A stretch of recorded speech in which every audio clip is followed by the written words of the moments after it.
Section 1. The Nature of Prediction. There is a cartoon that has been running since 1989.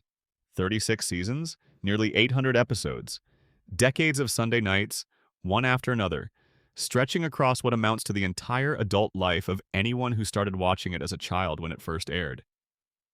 Generations of viewers who grew up watching the same yellow family tumble through the same impossible town, and then grew older and moved out of their parents' houses and had children of their own who now watch the same show. And still the show keeps going, still producing new episodes, as if time itself had agreed to look the other way. And somewhere along the way, something strange started happening. Something that was noticed slowly at first, in the way most important things are noticed, by individual people in individual moments who could not quite shake a feeling they had had. People began noticing that scenes from this cartoon, jokes written in small rooms in Los Angeles by overworked television writers with too much coffee and not enough sleep, were lining up with things happening in the real world. A gag from 1995 matched a headline from 2010. An offhand throwaway joke from a cold open turned out to describe a technology that would not exist for another 15 years. A satirical bit about a celebrity running for president aired 16 years before that celebrity actually ran for president, campaigned for president, and won the presidency. The internet noticed. The internet has a way of noticing things, of holding up two images side by side until the parallel becomes undeniable, and the Simpsons predictions were perfectly suited for this treatment. Screenshots circulated, then video compilations, then documentary-style breakdowns. Then think pieces in magazines that had spent the previous decade dismissing The Simpsons as lowbrow entertainment. A collective murmur grew into a roar, and the question that started appearing everywhere in comment sections and on talk shows and in serious analytical essays posted to various serious corners of the web was the same question every time. How does The Simpsons keep doing this? That question is what we are going to spend the next several hours exploring together. And I want to be upfront about the approach because it matters for how you receive everything that follows. This is not a video designed to raise your heart rate. It is not a rapid-fire countdown of clips with dramatic music stings between each one. It is not a collection of jump cuts and reaction shots designed to hold your attention through stimulation alone. This is something quieter than that. Think of it as a long, slow walk through the history of a show that somehow looked at the future and described it before it arrived. We are going to move through each prediction carefully and patiently. We are going to understand the context, the episode, the joke as it was originally intended, and then we are going to watch reality catch up and examine exactly how close the match really was. Some of these alignments will astound you even if you already know them. When you hear about a prediction you are familiar with described in its full context, the full weight of it tends to land differently than it does in a 10-second clip. Some of these will make you smile in a quiet way, the way you smile when something confirms something you already suspected. And some of them, the ones near the end, will leave you with a feeling that is harder to name. Something between wonder and unease, like standing at a window and realizing that the view outside is a painting someone made before the landscape existed. You can close your eyes at any point. You can let the words wash over you. The information will still be there when it lands, settling into the quiet space between waking and sleep. That is the intention. To give you something worth thinking about as the day releases its grip and the night takes over. So let us begin where we probably should begin, which is not with the first prediction chronologically, but with the more fundamental question of what prediction actually means when we apply the word to a television show. Because the question, how does The Simpsons keep doing this, deserves a more careful answer than most people give it, and the careful answer turns out to be more interesting than the magical one. When we say that a television show predicted something, we are usually describing a feeling rather than a fact. We are describing the experience of watching an old clip and feeling a sudden jolt of recognition, a sense of having seen this before even when we know we have only just noticed the parallel. That feeling is real. The sensation of eerie alignment between an old joke and a current event is genuine and can be quite powerful.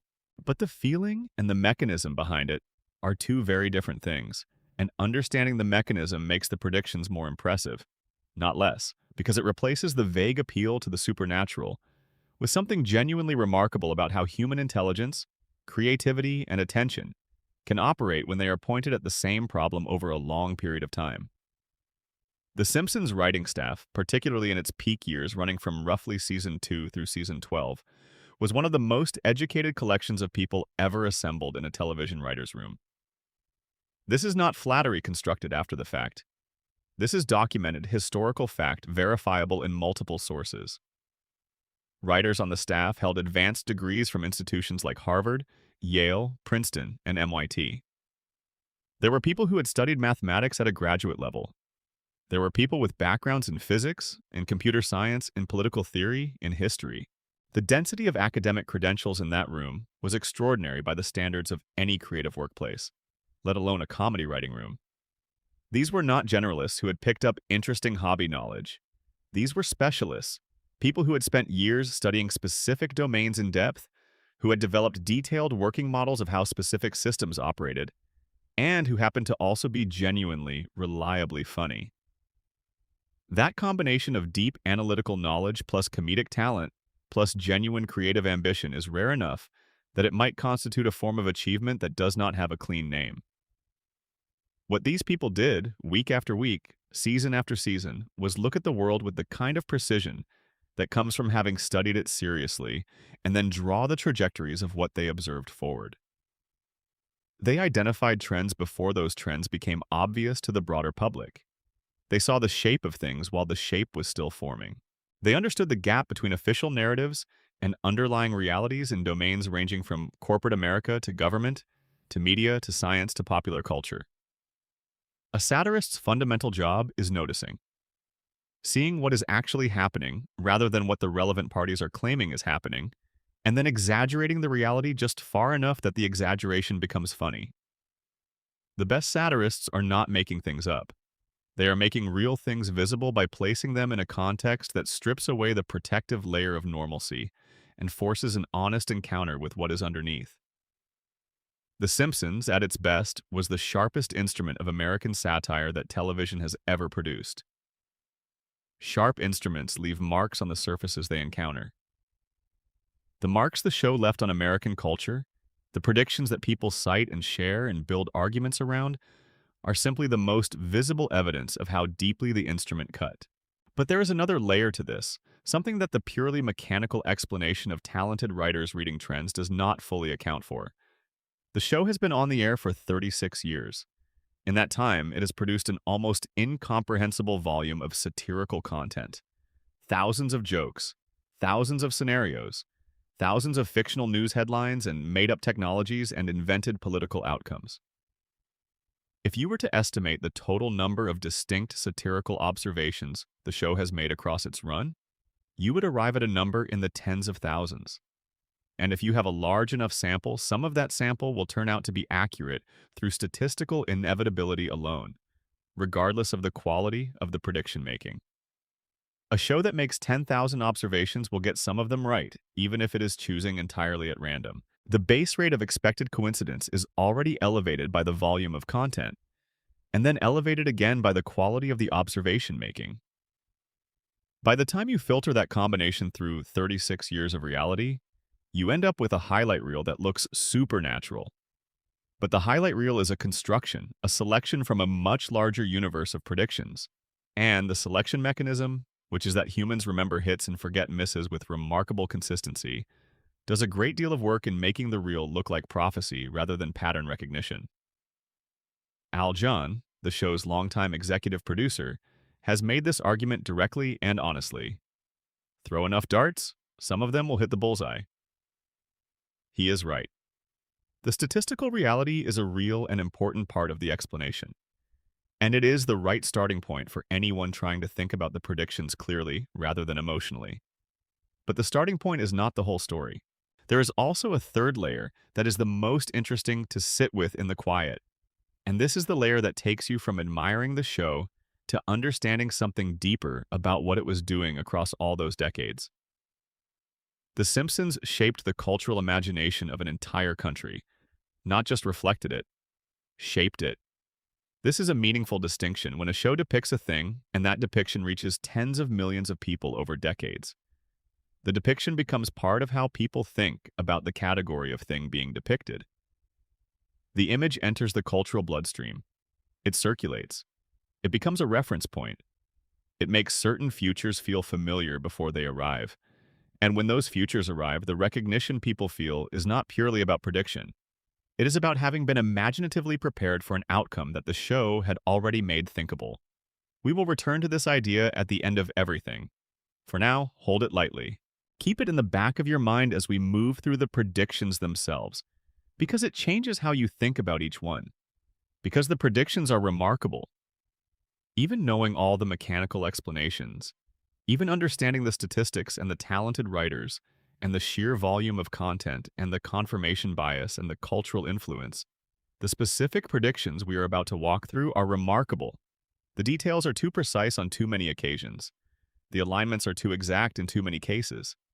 The gap between the joke and the headline is sometimes so narrow that even the most rigorous skeptic finds themselves pausing and looking at the screen a second time. So take a breath. Let your shoulders drop. Let the room settle. We are going to start with the one that made the whole world stop. Before we go further, drop a comment with your location and what time it is where you are. There is something genuinely lovely about knowing that people all over the world, in different time zones, in different rooms, in their own particular dark, are following the same thread at the same time. And if you have not already, subscribe. There is more where this comes from, and you will not want to miss it. Section 2. The Trump Presidency, 16 years early. On March 19th in the year 2000, The Simpsons aired an episode called Bart to the Future. The episode's central premise is a flash-forward story. An encounter with a Native American casino owner gives Bart a vision of his adult life, and that adult life has not gone particularly well. He is living in a rundown house, playing in a mediocre band with his friends, borrowing money from his sister Lisa, and generally inhabiting the kind of adult existence that represents every fear a 10-year-old might have about growing up into disappointment. Meanwhile, adult Lisa has done considerably better. She has in fact become the President of the United States. The episode uses this setup for a series of jokes about governance, about fiscal responsibility, about the particular misery of inheriting a mess that someone else made. In the scene that would eventually become one of the most discussed moments in the entire history of the series, adult President Lisa settles into the Oval Office on her first day and receives a briefing from her aides. She is told with the matter-of-fact brevity that is characteristic of the show at its best that she has inherited quite a significant budgetary shortfall from her predecessor. Her predecessor, the aide informs her, was President Trump. That is the entire joke. 2 words. President Trump. Delivered without fanfare, without elaborate setup, as a single establishing detail that the audience is expected to understand immediately and then move past. The humor is in the casualness of it, the way the name is dropped as if its selection requires no explanation, as if, of course, the person who left this mess was named Donald Trump. The name is the punchline, and the punchline requires no elaboration because the writer assumed the audience would immediately grasp the absurdist logic and then get out of the way. The episode aired on March 19th, 2000. 16 years later, in November of 2016, Donald Trump was elected the 45th President of the United States. Take a moment with that gap. 16 years. In 16 years, children who watched that episode when it aired went from childhood to early adulthood. Major technologies were invented, matured, and became obsolete.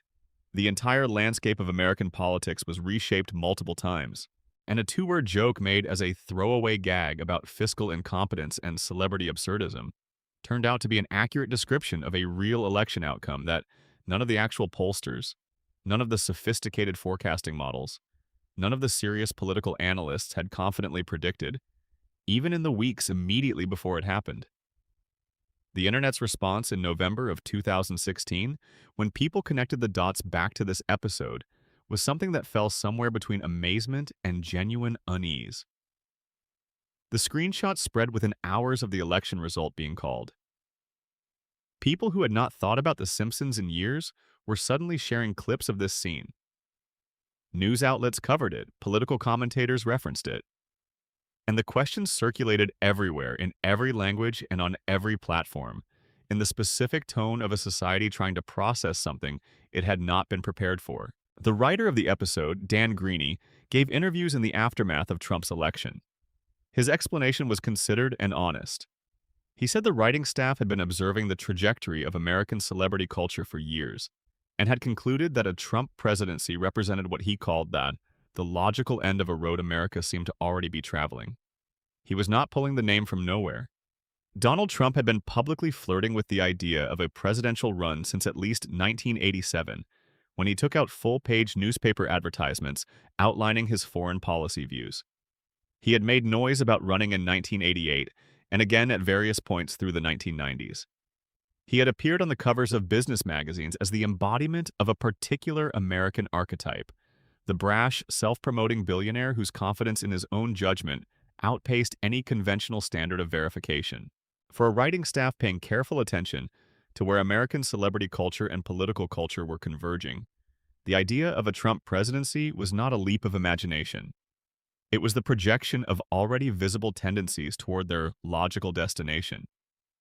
So, in one sense, the prediction was the product of attentive observers making what they considered the obvious satirical observation. That is what good satirists do. They see the destination while everyone else is still arguing about the route. But here's what makes this particular prediction different from a general trend observation, what elevates it from clever to genuinely striking. The episode did not just gesture toward the idea that a celebrity might become president. It specified Trump by name. It named the specific person who would eventually occupy the office.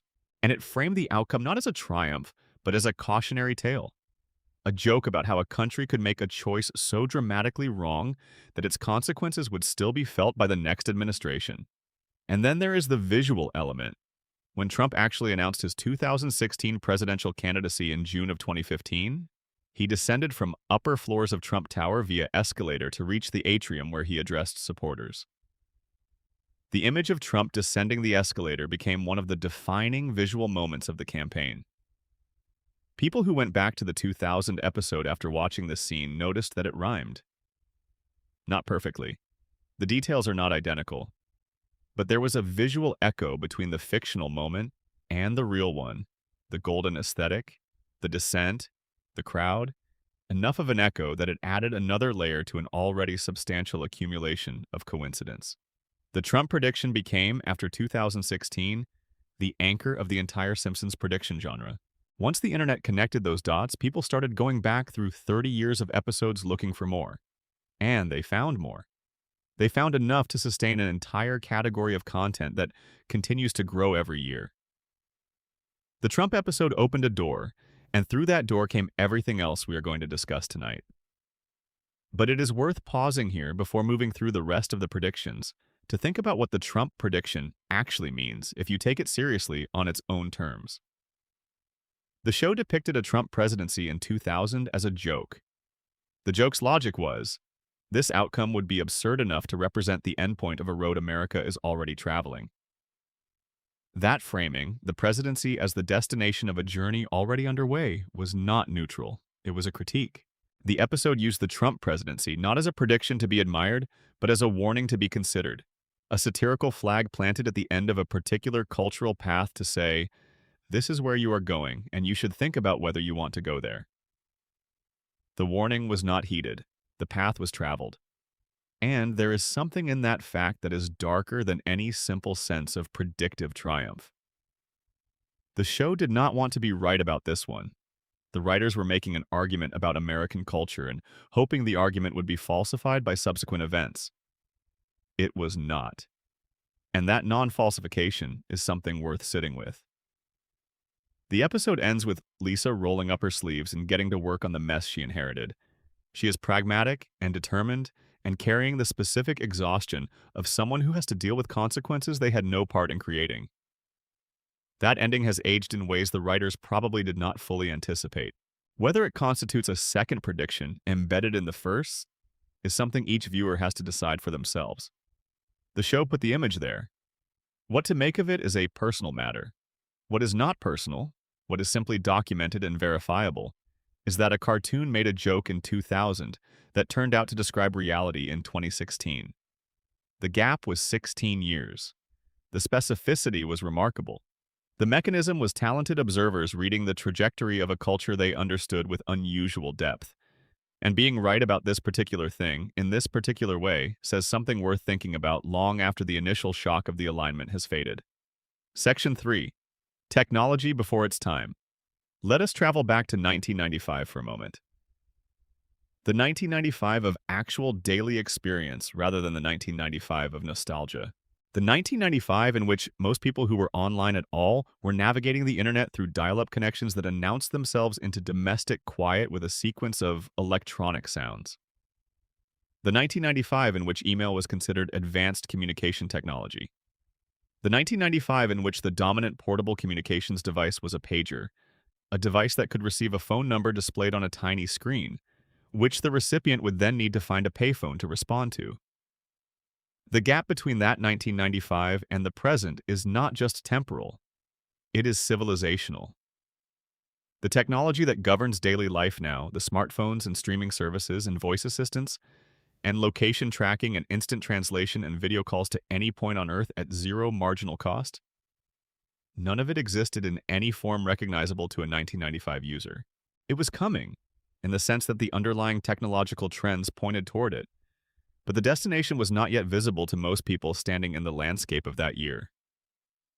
In that year, The Simpsons aired an episode that included a scene in which a character interacted with a small device worn on the wrist that performed functions a modern viewer would immediately recognize as belonging to a smartwatch. The character used the device to communicate. The character used it to access information. The device had a visual interface that displayed data. It was small enough to wear. It was powerful enough to be useful. Apple Watch launched in April of 2015. The episode aired in 1995. The gap was 20 years. To understand why this is more than a lucky guess, it helps to think carefully about what the writers were actually doing. They were not guessing at what Apple specifically would build. Apple in 1995 was a company in serious trouble, nowhere near the dominant position it would later occupy. What the writers were doing was something more fundamental. They were observing the trajectory of miniaturization in consumer electronics and drawing it forward to its logical destination. By 1995, computers had gone from room-sized to desk-sized to laptop-sized within a single professional generation. The trend line was clear to anyone willing to extend it. At what point does personal computing become small enough to wear? The natural human container for a worn piece of functional technology is the wrist, because wristwatches had already spent over a century teaching humans to think of their wrists as an appropriate location for functional devices. Putting a computing device on the wrist was not a creative leap. It was the straightforward application of an existing trend to an obvious form factor. The writers saw this, put it in an episode because it was funny and because the detail gave the scene a particular comedic texture of imagined near future, and the trajectory they were extending eventually arrived at a specific, commercially successful product that matched their fictional version well enough that people 20 years later would cite it as prediction. Video calling has a similar story, and its persistence in the show's catalog is remarkable. In multiple episodes across the series, beginning in the early 1990s and continuing through multiple seasons, The Simpsons depicted characters communicating through video screens, seeing each other's faces in real time while speaking. In 1991, in 1993, in 1995, in 1998. The technology appeared again and again in Springfield, treated as futuristic but comprehensible, a feature of the imagined near future that the show had decided was coming. FaceTime launched in 2010. Zoom became a dominant feature of professional and personal life in 2020. By the time the pandemic arrived and video calling became the primary medium for professional meetings, family gatherings, and virtually every other form of human interaction that had previously required physical co-presence, The Simpsons had been depicting the technology for nearly 3 decades. What is more interesting than the simple fact of this prediction is the texture of how the show depicted video calling. The show was not particularly impressed by it. The episodes that featured it did not treat the technology as a marvel. They treated it as furniture, as an obvious evolution of the telephone that was going to arrive whether anyone was ready or not. And the show was already interested in 1991 in the social dynamics the technology would create rather than the technical achievement it represented. The anxiety about being seen during a call. The management of the background environment so that what was visible communicated the right things. The way video calls changed the power dynamics of professional communication and by making the domestic space visible in contexts where it had previously been hidden. The show touched on all of these things, not as predictions, but as observations about the social logic of the technology. And the observations were accurate because the social logic was derivable from the basic nature of what video calling was and what it would mean for people to have it. This is a more sophisticated form of prediction than simply depicting a device that later exists. It is a prediction about how humans will feel about a technology, what anxieties it will create, and what conveniences it will offer. And these kinds of social predictions are harder to make than device predictions, because devices can be extrapolated from engineering trends, but social responses depend on the complex interaction of technology with existing human psychology, institutional structures, and cultural norms. Now let us talk about autocorrect, because this one is quietly one of the most specific predictions in the entire catalog, and it tends to get overlooked in discussions that focus on the larger headline predictions. In 1994, The Simpsons aired an episode in which a character interacted with an Apple Newton, the early personal digital assistant that Apple had launched the previous year. The Newton was a remarkable device for its era, one of the first attempts at a handheld computer that could process handwriting input. The concept was genuine. The execution was troubled. The Newton's handwriting recognition was notoriously unreliable, producing outputs that bore sometimes no relationship to what a user had provided. In the episode, the Newton processes a handwritten note and produces output that is hilariously, specifically wrong. The device is certain about its wrong answer. It has no uncertainty about the garbled output it has produced. This combination, confidence plus wrongness, is the specific comedic register of the scene. This is structurally identical to the autocorrect experience that would define smartphone humor from roughly 2008 onward. The technology changed substantially between 1994 and 2008. The Newton's handwriting recognition gave way to touch keyboard autocorrect that analyzed letter sequences and predicted intended words. But the fundamental phenomenology, the feeling of interacting with a device that is confidently, helpfully, consistently wrong, in ways that range from inconvenient to mortifying, remained constant across the technological transition. What the show identified in 1994 was not a specific technology, but a specific failure mode that was going to persist across technological generations because it was a consequence of something fundamental about how these systems worked. Pattern recognition in computing, at the level of sophistication achievable with consumer hardware, was going to produce wrong answers delivered with high confidence. That was going to be true in 1993 and in 2008 and beyond. The show's comedy instinct was sharp enough to identify this pattern at its first iteration and recognize that it was going to be a persistent feature of the human-computer interface, not a temporary problem that would be solved as the technology improved. Surveillance is the other major prediction category from this period that deserves sustained attention because the show's engagement with it developed into a consistent, satirical thread running through many seasons.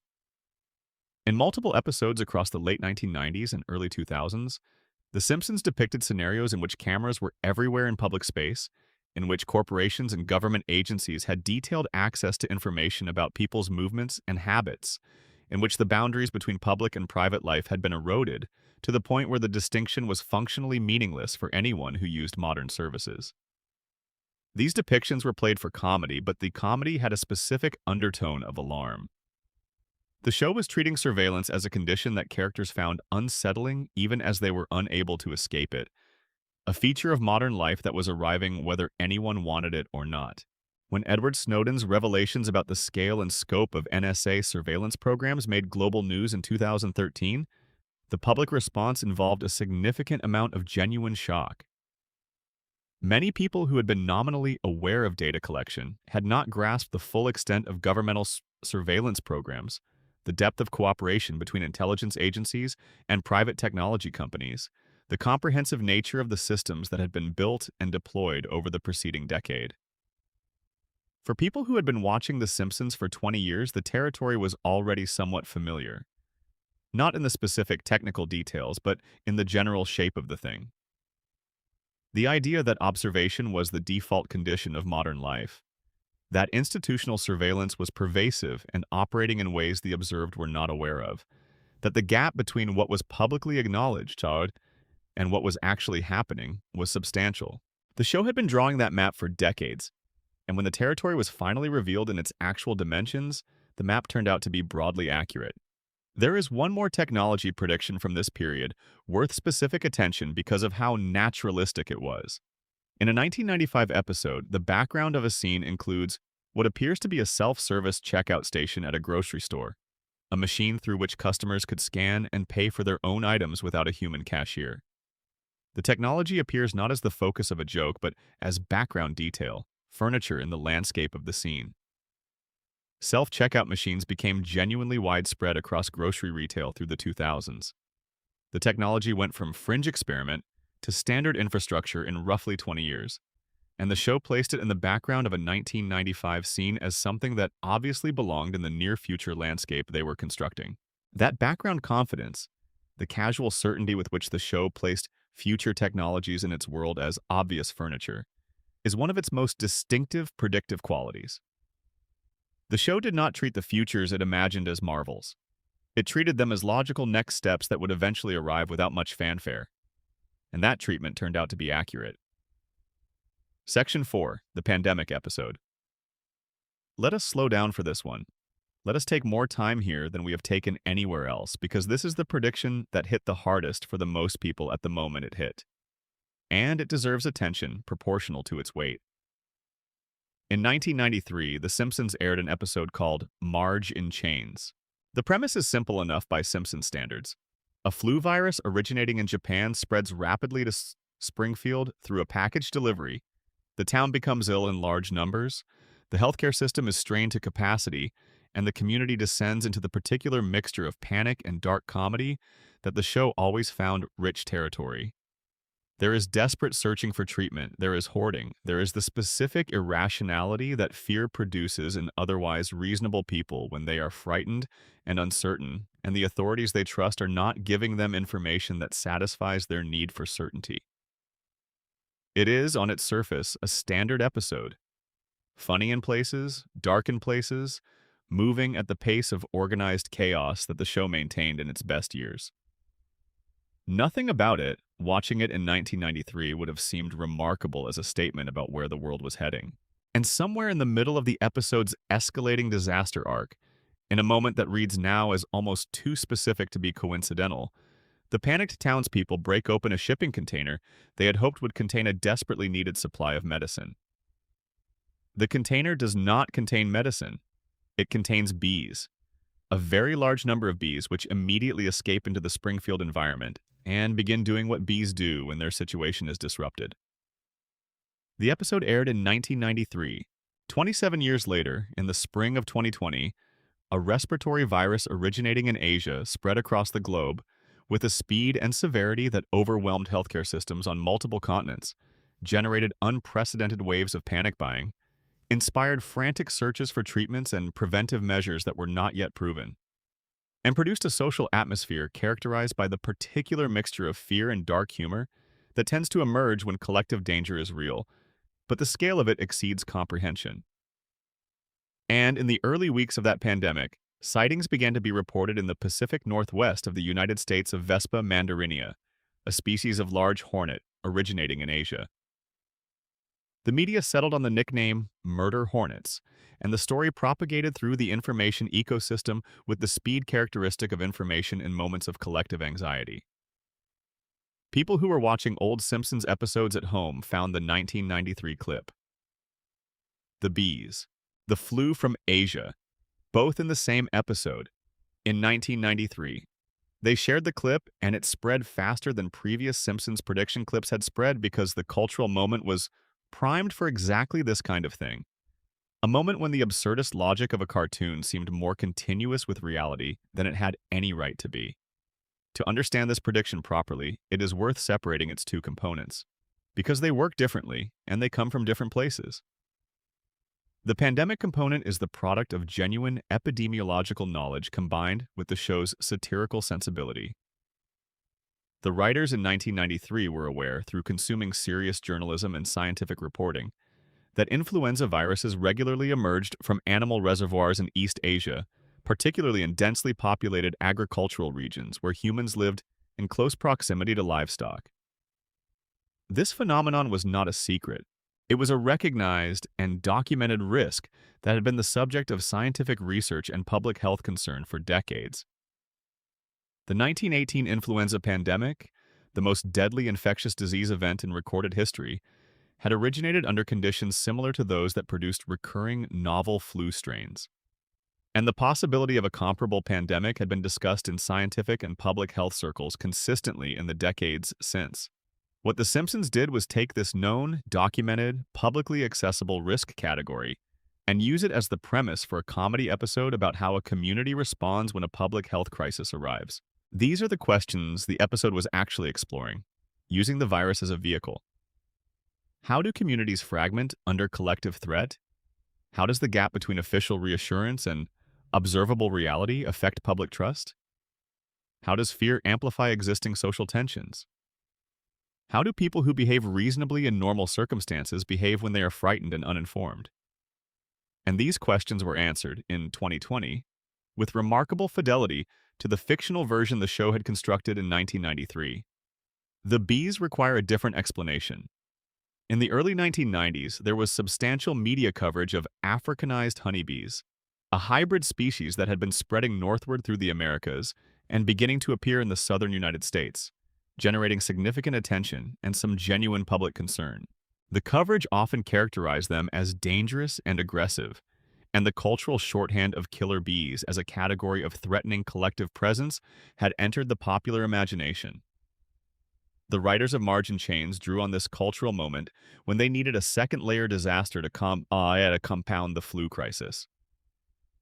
The episode already had the virus. The virus needed a climax. The climax needed to be absurdist enough to function as comedy, while also being grounded enough in something real to produce the particular flavor of dark recognition that the show's best moments aimed for. Bees as a panic-inducing collective presence that arrived at exactly the wrong moment and made everything worse was the absurdist logic of the specific kind of disaster the show was constructing. Bill Oakley, one of the writers of the episode, addressed this in interviews after the clip circulated in 2020. He was characteristically honest and rather wonderfully unimpressed with the coincidence. He confirmed the Africanized honeybee inspiration for the bee swarm. He did not claim any particular prophetic insight. He seemed genuinely bemused by the degree to which the episode's double disaster structure had matched the double disaster structure of early 2020.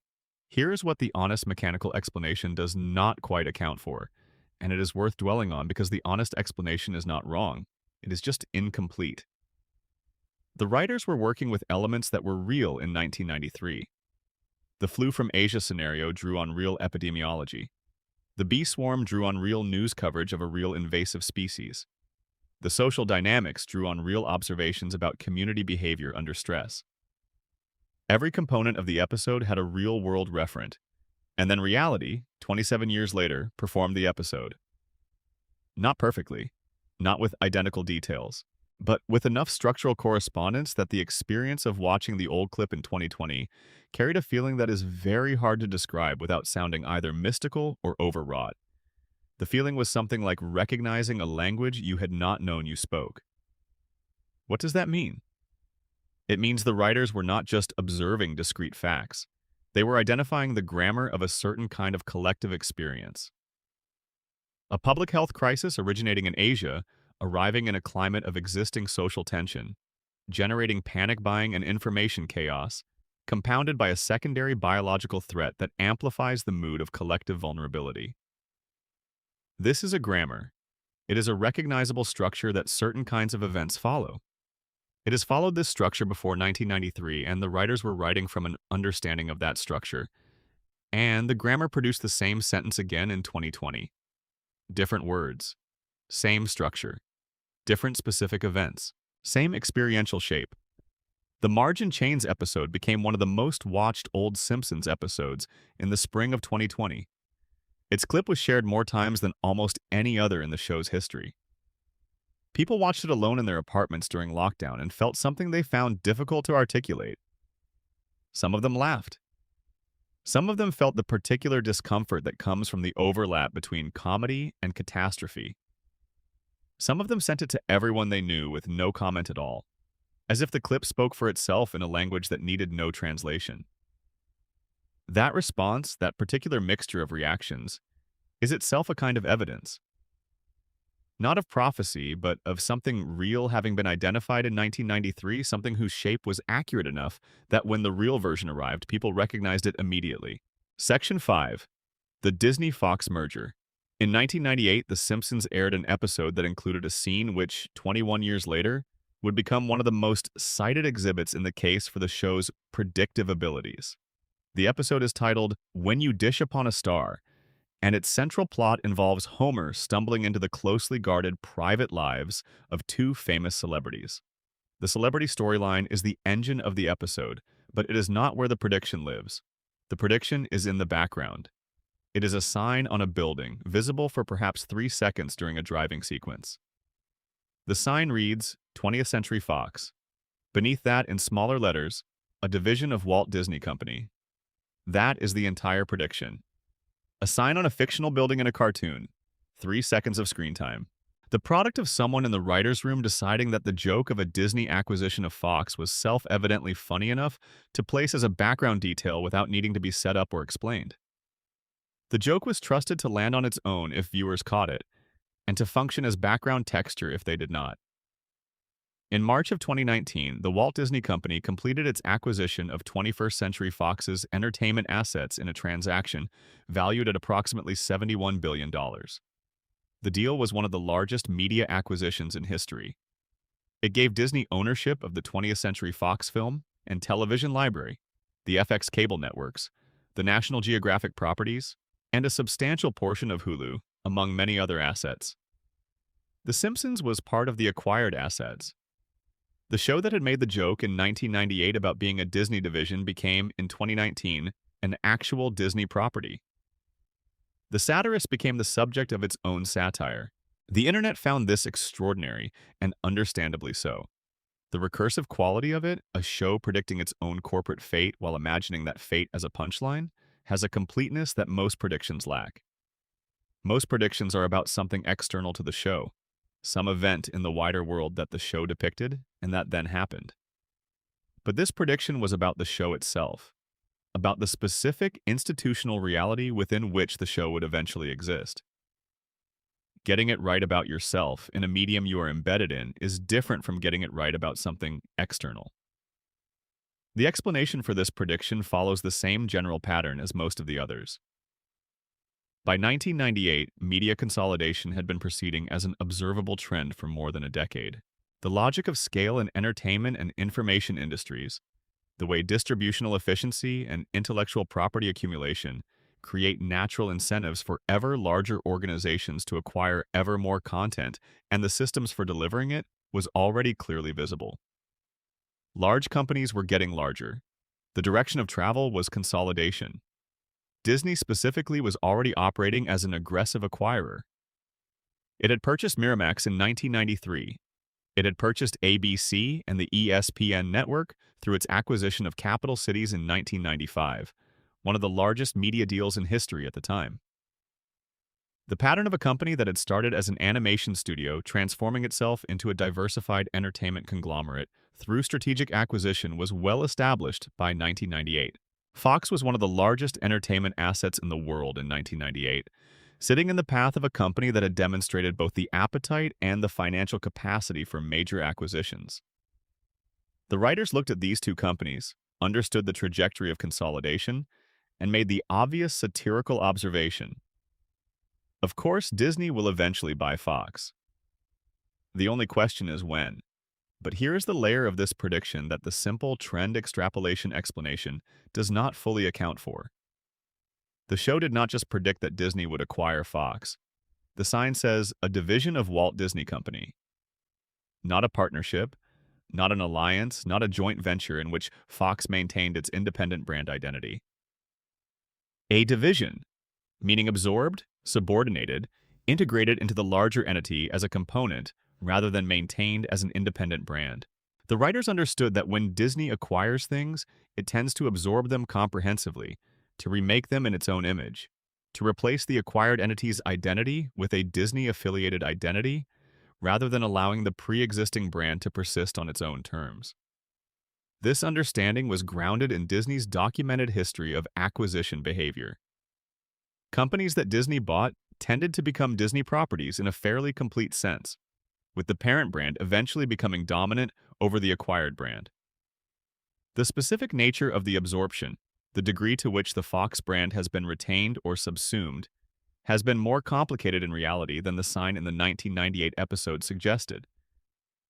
But the structural prediction that Fox would become a division rather than a partner was accurate enough that the fictional sign looks now like a document rather than a joke. That level of institutional knowledge, of understanding how a specific company relates to the things it purchases, is not the product of general trend observation. It is the product of careful study of Disney's specific corporate personality over time, of the patterns its behavior had established across multiple acquisitions, of the way its institutional culture tended to express itself when it encountered and absorbed other institutional cultures. The show's response to the actual merger was characteristically self-aware. The writers acknowledged the recursive absurdity. They made jokes about being owned by the company they had been satirizing. They leaned into the situation with the energy of people who had always found institutional irony to be the richest comedic territory. There was something generous in their response, a willingness to let the joke be on them for once, to acknowledge that the subject of satire had consumed the satirist, and to find that funny rather than threatening. That response itself reveals something about the show's relationship to the world it was describing. The show was never nostalgic for a version of the world before corporate consolidation. It was observing how media was actually organized and naming what it saw with the clarity that satire requires. When the observation turned out to be prophetically accurate, the appropriate response was not alarm, but acknowledgement. Yes, we saw this coming. Yes, we are now inside it. Yes, that is interesting. Let us make jokes. Section 6. Space Tourism and Homer Goes to Space. In 1994, Homer Simpson went to space. The episode is called Deep Space Homer, and it occupies a specific position in the show's mythology, frequently cited in discussions of the show's best work as a high point of the mid-period seasons, a moment when the show's comedic ambition and its satirical intelligence were operating at peak alignment. The premise requires only minimal suspension of disbelief if you accept the general comedy logic of the show. NASA, facing declining public interest and struggling to justify its budget in a post-Cold War environment, decides that the solution to its relevance problem is to send an ordinary civilian into space. Someone that regular Americans can relate to. Someone whose participation in spaceflight will make the program feel connected to daily life rather than removed from it. The selection process goes wrong and the wrong person is chosen. The wrong person is Homer Simpson. And Homer, safety inspector of the Springfield nuclear power plant, a man whose relationship with competence is best described as complicated, goes to orbit. At the time the episode aired, the premise was treated as pure escalation comedy, the latest in a series of increasingly implausible things that Homer had been placed in. But the larger premise of the episode, the idea that space travel could be made accessible to civilians, that someone without astronaut training could be given a seat on a spacecraft, was not just an absurdist comedy conceit. It was an observation about a direction in which space policy was already heading, even if the arrival at that direction was still years away. In 1994, space was the exclusive domain of national governments. NASA's astronaut corps consisted of carefully selected professionals with extensive training. The idea that someone without years of specialist preparation could be seated on a spacecraft was not being discussed as a realistic, near-term possibility. But the argument that the inaccessibility of space was itself a problem, that the solution would eventually involve making spaceflight available to people outside the traditional astronaut pipeline, was being made in policy circles. The episode's premise was the satirical reduction of this policy argument to its most absurd possible form. If the goal is to make space accessible to ordinary people, Why not just take the most ordinary person available and put them in a rocket? The absurdity of the answer is the point, but the question behind the absurd answer was a real question, and the general direction of the answer turned out to be where reality was heading.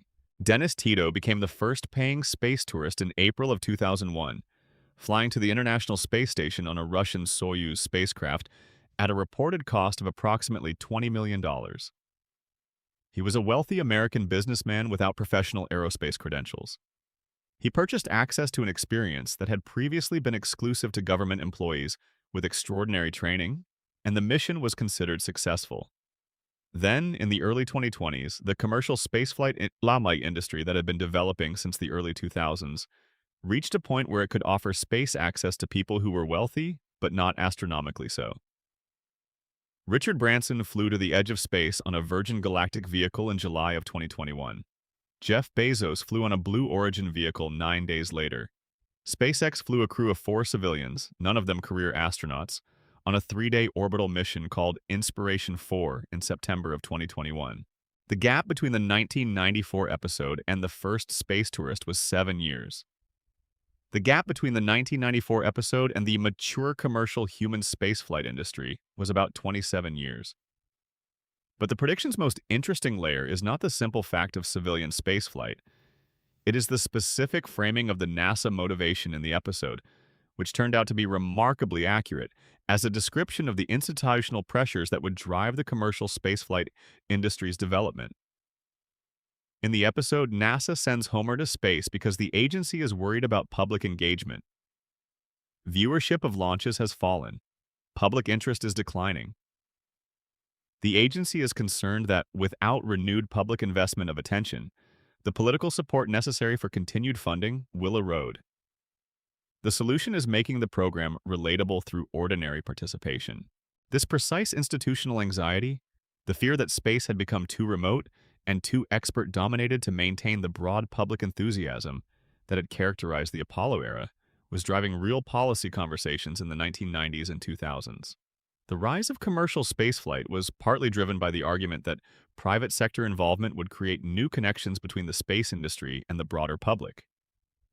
The underlying institutional logic was the same in the show's 1994 prediction and in the reality that eventually developed. The show was not describing the specific mechanism through which civilian space access would eventually arrive. The reality involved commercial companies rather than a NASA publicity stunt. But the institutional reasoning, the drive to make spaceflight relevant to people outside the small professional community for whom it had become routine, was consistent between the fictional version and the real one. Section 7. The Higgs boson and the donut universe. These next two predictions occupy a different category from everything we have discussed so far, and that different category requires a different kind of attention. The Trump prediction, the pandemic prediction, the Disney-Fox prediction, the space tourism prediction, these are all predictions about the direction of human social and institutional systems. They are the products of talented observers of human behavior and social dynamics, reading trends and drawing them forward. They operate within the domain of the social and historical, where careful human attention can, in principle, produce accurate projections. The next two predictions are different. They are about physical reality, about the fundamental structure of matter and the fundamental shape of the universe. And they are the ones that make scientists stop and look at the ceiling. In 1998, The Simpsons aired an episode called The Wizard of Evergreen Terrace. The premise involves Homer becoming convinced, after reading about Thomas Edison, that he is destined for greatness as an inventor, and embarking on a period of intense creative productivity in the basement. Most of his inventions are comedic failures, but in one scene, Homer stands in front of a chalkboard covered in mathematical equations. He looks like someone engaged in real scientific work. The comedy is in the gap between the appearance of rigor and the character of the person performing it. One of the writers responsible for the scientific content of that chalkboard was David X. Cohen, who holds a graduate degree in computer science from UC Berkeley, and who brought to his contributions a level of genuine mathematical and scientific knowledge that went well beyond what most television comedy writing requires. The equations on Homer's chalkboard were not invented for visual effect. They were derived from actual physics. Among the equations on the board was one that, when examined by physicists who analyzed it carefully after the fact, produced an approximation of the mass of the Higgs boson particle. The Higgs boson is one of the most important particles in the Standard Model of particle physics.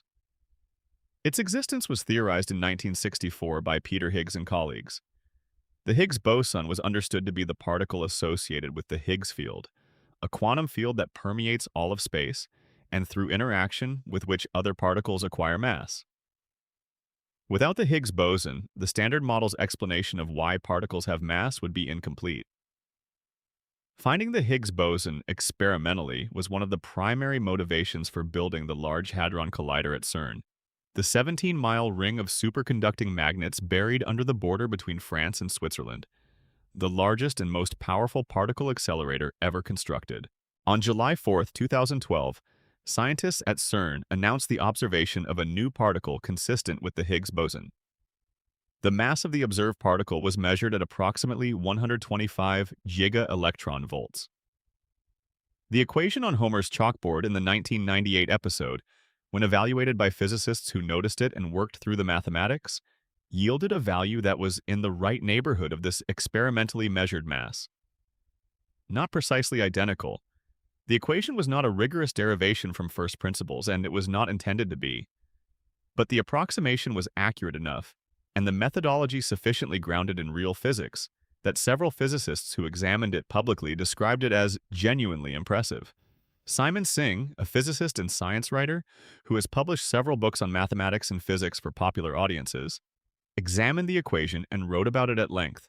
His conclusion was that the equation on Homer's chalkboard represented real engagement with the theoretical problem of the Higgs mass, rather than random scribbling that happened to look mathematical, and that the approximation it produced was close enough to the eventual experimental value to warrant taking seriously as an early pointer toward the correct answer. The episode aired in 1998. The Higgs boson was experimentally confirmed in 2012. The gap was 14 years. The explanation for how this happened is honest and worth stating clearly. David X. Cohen, drawing on his genuine scientific background, was working from theoretical frameworks that were already in circulation in physics in 1998. The Higgs boson's existence was predicted, and various theoretical approaches to estimating its likely mass had been published. Cohen was drawing on this work when he created the equation on Homer's chalkboard. The approximation he produced was an educated estimate, derived from real physics that happened to be pointing in the right direction, 14 years before the experimental confirmation that verified the direction was correct. That is different from prophecy, but it is also genuinely impressive, because the number it produced was close enough to the measured reality that the gap between them is scientifically interesting. The fact that this happened in a comedy episode, in a background detail that most viewers would not pause to read, on a chalkboard being used as a prop in a joke about a man who thinks he is as great as Edison, is part of what makes it stay with you. The show contained this level of rigor as furniture. Now let us talk about the donut universe.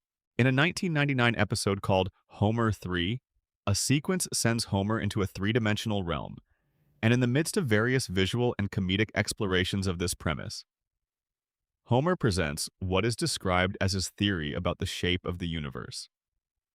His theory is that the universe is shaped like a donut, a torus, a three-dimensional structure that loops around on itself in a way analogous to a two-dimensional donut surface in 3 dimensions. Homer delivers this theory with the full confidence of a man who has arrived at a profound truth. A confidence that is funny precisely because it is Homer delivering it, Homer whose relationship with profound truths is at best intermittent. The episode uses this as a visual and conceptual joke. A donut-shaped universe is funny when Homer proposes it. It is also, as it turns out, a serious hypothesis in cosmology that real scientists have spent considerable time investigating. The shape of the universe is an open question in physics and cosmology. The universe's spatial geometry depends on its overall energy density relative to a critical value, and even within the major geometric possibilities, the topology of the universe. The question of how space is connected to itself, whether it loops back on itself in any way, remains an active area of inquiry. In 2003, a team of researchers analyzing data from the Wilkinson Microwave Anisotropy Probe, a NASA satellite designed to map the cosmic microwave background radiation, published a paper suggesting that specific patterns in their data were consistent with a toroidal universe model. The patterns they observed involved correlations in the background radiation at specific angular scales that were expected under certain toroidal topological models. The researchers were careful. They did not claim to have proved the universe is a donut. They said their data was consistent with models in which the universe has a finite volume and a topology with donut-like properties. The 1999 episode aired 4 years before this paper was published. Homer's Donut Universe, delivered as an absurdist joke, described a hypothesis that real cosmologists would publish serious work about within a half-decade. The same caveat applies here as to the Higgs boson equation. The toroidal universe hypothesis was not new in 1999. It had been discussed in theoretical cosmology for years.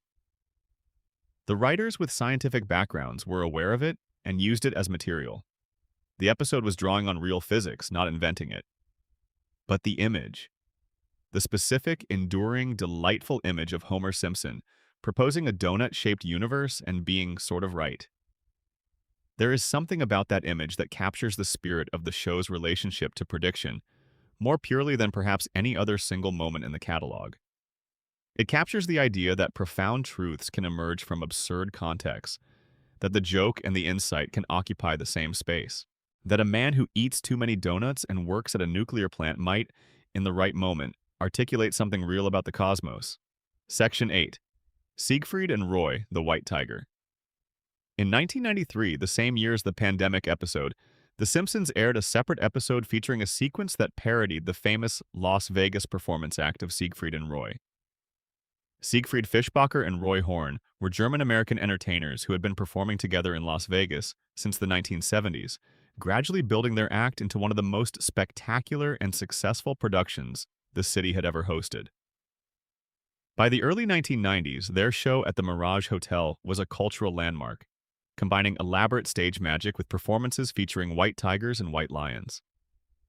The production values were extraordinary. The animals were breathtaking. The show was sold out for years in advance.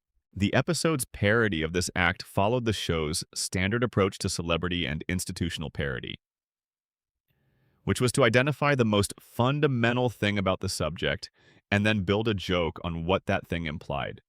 The most fundamental thing about an act built on performing with large, powerful wild animals in an enclosed space in front of thousands of people was the inherent risk that the animals, whatever their training, remained large, powerful wild animals. The joke the show chose to make was the most obvious one available. The tiger attacks someone. The act goes wrong in the most direct and animal way possible. It was a 30-second sequence. It landed and the episode moved on. Nobody in 1993 watching the episode would have flagged it as a prediction of anything. It was the most predictable satirical observation available about the category of theatrical act being parodied. On October 3, 2003, Roy Horn was critically injured during a performance of the Siegfried and Roy show at the Mirage Hotel. One of the act's white tigers bit Roy on the neck during the performance.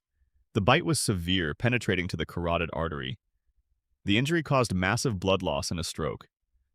Roy Horn was airlifted to a hospital and remained in critical condition for some time. He survived, but the injuries were severe enough that he was never able to perform at the level the act had previously required. Siegfried and Roy announced the permanent end of their Las Vegas residency. The episode aired 10 years before the attack. The fictional attack involved a white tiger attacking a performer during a Las Vegas show. The real attack involved a white tiger attacking a performer during a Las Vegas show. The explanation for this particular prediction is simpler and in some ways more profound than the explanations for some of the others. And it speaks to something important about what satire does when it is functioning at its best. The satirical observation was not a trend observation. It was not a projection of institutional dynamics forward. It was not the application of specialist knowledge to a domain most people did not understand. It was the identification of something that was already present in the situation being satirized, a latent reality that the glamour and production values of the act had been successfully suppressing from mainstream consciousness. White tigers are large, predatory mammals with physical capabilities that vastly exceed those of any human. Their musculature is designed for predation. Their instincts, Whatever overlay of conditioning and training has been applied, remain predatory instincts operating in a predatory brain. The controlled performance environment of a Las Vegas stage was an artificial environment they had been trained to operate in, and the training was extensive, and the trainers were expert, but the underlying biology was unchanged. The satirical observation the show was making was, you are presenting something as safe that contains genuine danger. The glamour of the production, the extraordinary quality of the animal training, the decades of successful shows, all of this was a story being told about the situation. The underlying reality was that a tiger was a tiger. Satire's job is to point at the gap between the story being told and the underlying reality. The Simpsons identified that gap in 1993 and made a joke about what the underlying reality implied. The underlying reality in 2003 asserted itself. This is the prediction category that is perhaps the most important for understanding what the show was doing when it made these observations. The show was not trying to predict specific events. It was trying to be honest about what situations contained, to name the things that official presentations were working to suppress or minimize. And situations that contain genuine danger, situations where official presentations have been constructed to reassure rather than accurately describe, tend to eventually produce events that match what the satire said was there all along. The white tiger attack of 2003 was not a prediction that required any special insight to make. It required only a willingness to say out loud what the situation already contained, to resist the spell cast by the extraordinary production and note that the spell did not change the underlying nature of the animals at the center of it. That willingness is the most basic requirement of effective satire. And the effect of that willingness in this case was a prediction that came true with terrible accuracy a decade after the joke was made. Roy Horn died in May of 2020 from complications related to COVID-19. He had lived with the consequences of the 2003 attack for 17 years. Siegfried Fischbacher died in January of 2021 from pancreatic cancer. The act that had been one of the most spectacular entertainment productions in American history was gone, both its creators within a few months of each other. The 1993 episode remains, the joke remains, the prediction remains. Section 9. Cypress Hill and the London Symphony Orchestra. There is a prediction in The Simpsons that does not involve politics or technology or disease or physics or the specific mechanics of a Las Vegas performance. It involves music. It involves a joke about a rock band's ambitions, and it came true in a way that even people who track the show's predictions closely often overlook, because its resolution arrived slowly, in stages, across a span of years, and because the specific form it took was more literal than even the writers might have intended. In a 1996 episode called Homerpalooza, the show depicted a traveling music festival loosely modeled on Lollapalooza, the touring alternative music festival that had been a major presence in the American concert landscape since 1991. The episode sent Homer into the world of alternative rock, featuring several real musicians of that era as themselves, including members of the bands Smashing Pumpkins, Sonic Youth, and Peter Frampton. The joke at the center of the episode was Homer discovering a talent, entering the festival as a freak act, and then the machinery of commercial culture grinding away at the authenticity of the thing. Standard Simpsons territory. Within that episode, there is a smaller moment. Cypress Hill, the California hip-hop group that had been among the most commercially successful acts in that genre through the early 90s, appears as one of the acts on the festival bill. During the episode, they appear on stage and request that the local orchestra accompany their set. Not a rock band, not a backing track, an orchestra. The joke is the specificity of the request and the absurdity of the juxtaposition. A hip-hop act known for aggressive production, dense bass, and lyrics about cannabis, requesting the London Symphony Orchestra to play with them. The show being the show, it provides the orchestra, and the sequence plays the absurdity for a few seconds before moving on. That was 1996. In 2019, Cypress Hill performed with the BBC Proms at the Royal Albert Hall in London.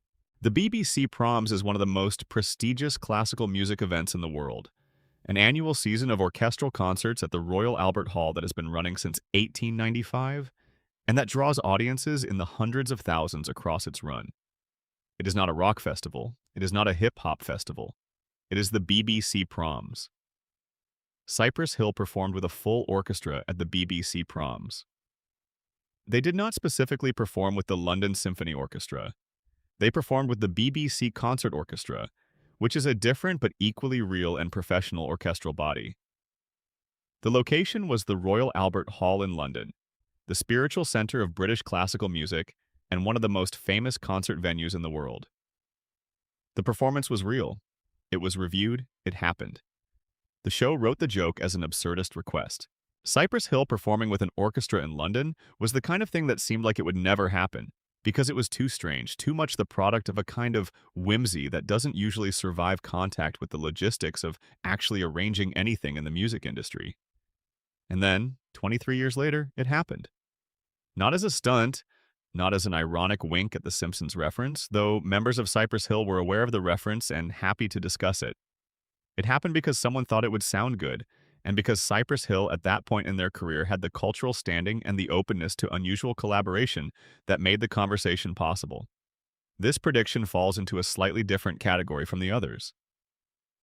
It is not about technology developing in a direction the show identified. It is not about a political figure doing something the show depicted decades before. It is not about a tragedy the show flagged as latent in a situation. It is about the trajectory of a specific act's ambitions and cultural positioning, and about the way the music industry, given enough time, tends to explore the combinations that seem most unlikely. There is something that ambitious artists, particularly those who achieve their initial success within a genre defined by specific sonic and aesthetic parameters, often want at some point in their career. They want to work outside those parameters. They want the validation that comes from being taken seriously in contexts that have nothing to do with the genre that made them famous. Hip-hop artists and classical music have had a complicated and generative relationship for as long as hip-hop has existed as a form, because the orchestral samples that run through so much hip-hop production are evidence of a genuine connection between the forms, an aesthetic kinship that the genre categories don't fully capture. The show identified something about where Cypress Hill's ambitions might lead, embedded it in a quick joke about a touring music festival, and then the trajectory played out over the next 2 decades until it arrived somewhere very close to the joke's literal premise. The BBC Proms performance was filmed and broadcast. It exists, you can find it. Cypress Hill, backed by an orchestra, performing at one of the most prestigious classical music venues on Earth. The show called it in 1996. Section 10. The long-tail predictions. Not all of the Simpsons predictions arrived in the form of single, discrete moments. Some built across multiple episodes over many years, accumulating into a portrait of the future that became recognizable only in retrospect, once enough pieces of that future had arrived. Some were smaller, quieter, easier to miss, and only visible as predictions if you were looking for them after the fact. This section is about those quieter ones. The predictions that didn't make the headline articles when they first circulated online, but that, taken together, add something to the picture of how the show was thinking about the world it was depicting and the world that world would eventually become. The first of these is smart home technology. In a 1995 episode called Homer's Nightmare, Homer encounters an automated home system that responds to voice commands, that adjusts the lighting and temperature, that talks back to residents, that can be interrogated about the status of household systems. The episode plays this mostly as a comedy of errors, the system misunderstanding commands, responding inappropriately, generally demonstrating that the gap between what the technology claims to offer and what it actually delivers in practice is considerably wider than the brochure suggests. The frustrations depicted in the episode are the frustrations of a voice-controlled household management system that doesn't quite understand what you want. This is an episode from 1995. Amazon Echo was introduced in 2014.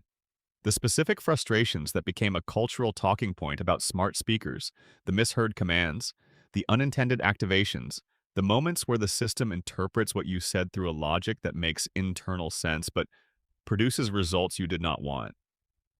These were the frustrations the episode was dramatizing 19 years earlier. The comedy in the episode was dependent on audiences recognizing the gap between the promise and the reality. And in 1995, that required a certain imaginative leap. By 2016 or 2017, the frustrations the show depicted were so widely shared that they had generated their own genre of viral videos and complaint threads. The second is lab-grown meat. In a 2012 episode, the show depicted meat grown in a laboratory, produced from cellular cultures rather than from animals raised for slaughter. This was a legitimate area of scientific research in 2012, but the first lab-grown beef burger that was publicly demonstrated and eaten did not happen until 2013, a year after the episode aired. The show was not much ahead of reality on this one, but it was ahead. Lab-grown meat has since become an active commercial sector, with several companies receiving regulatory approval in various countries by the early 2000s. The third is the horse meat scandal. In a 1994 episode, The Simpsons depicted horse meat being passed off as beef in processed food products. This was, in 1994, a satirical observation about the opacity of industrial food supply chains and the things that could theoretically happen inside that opacity when economic incentives pushed toward cutting corners.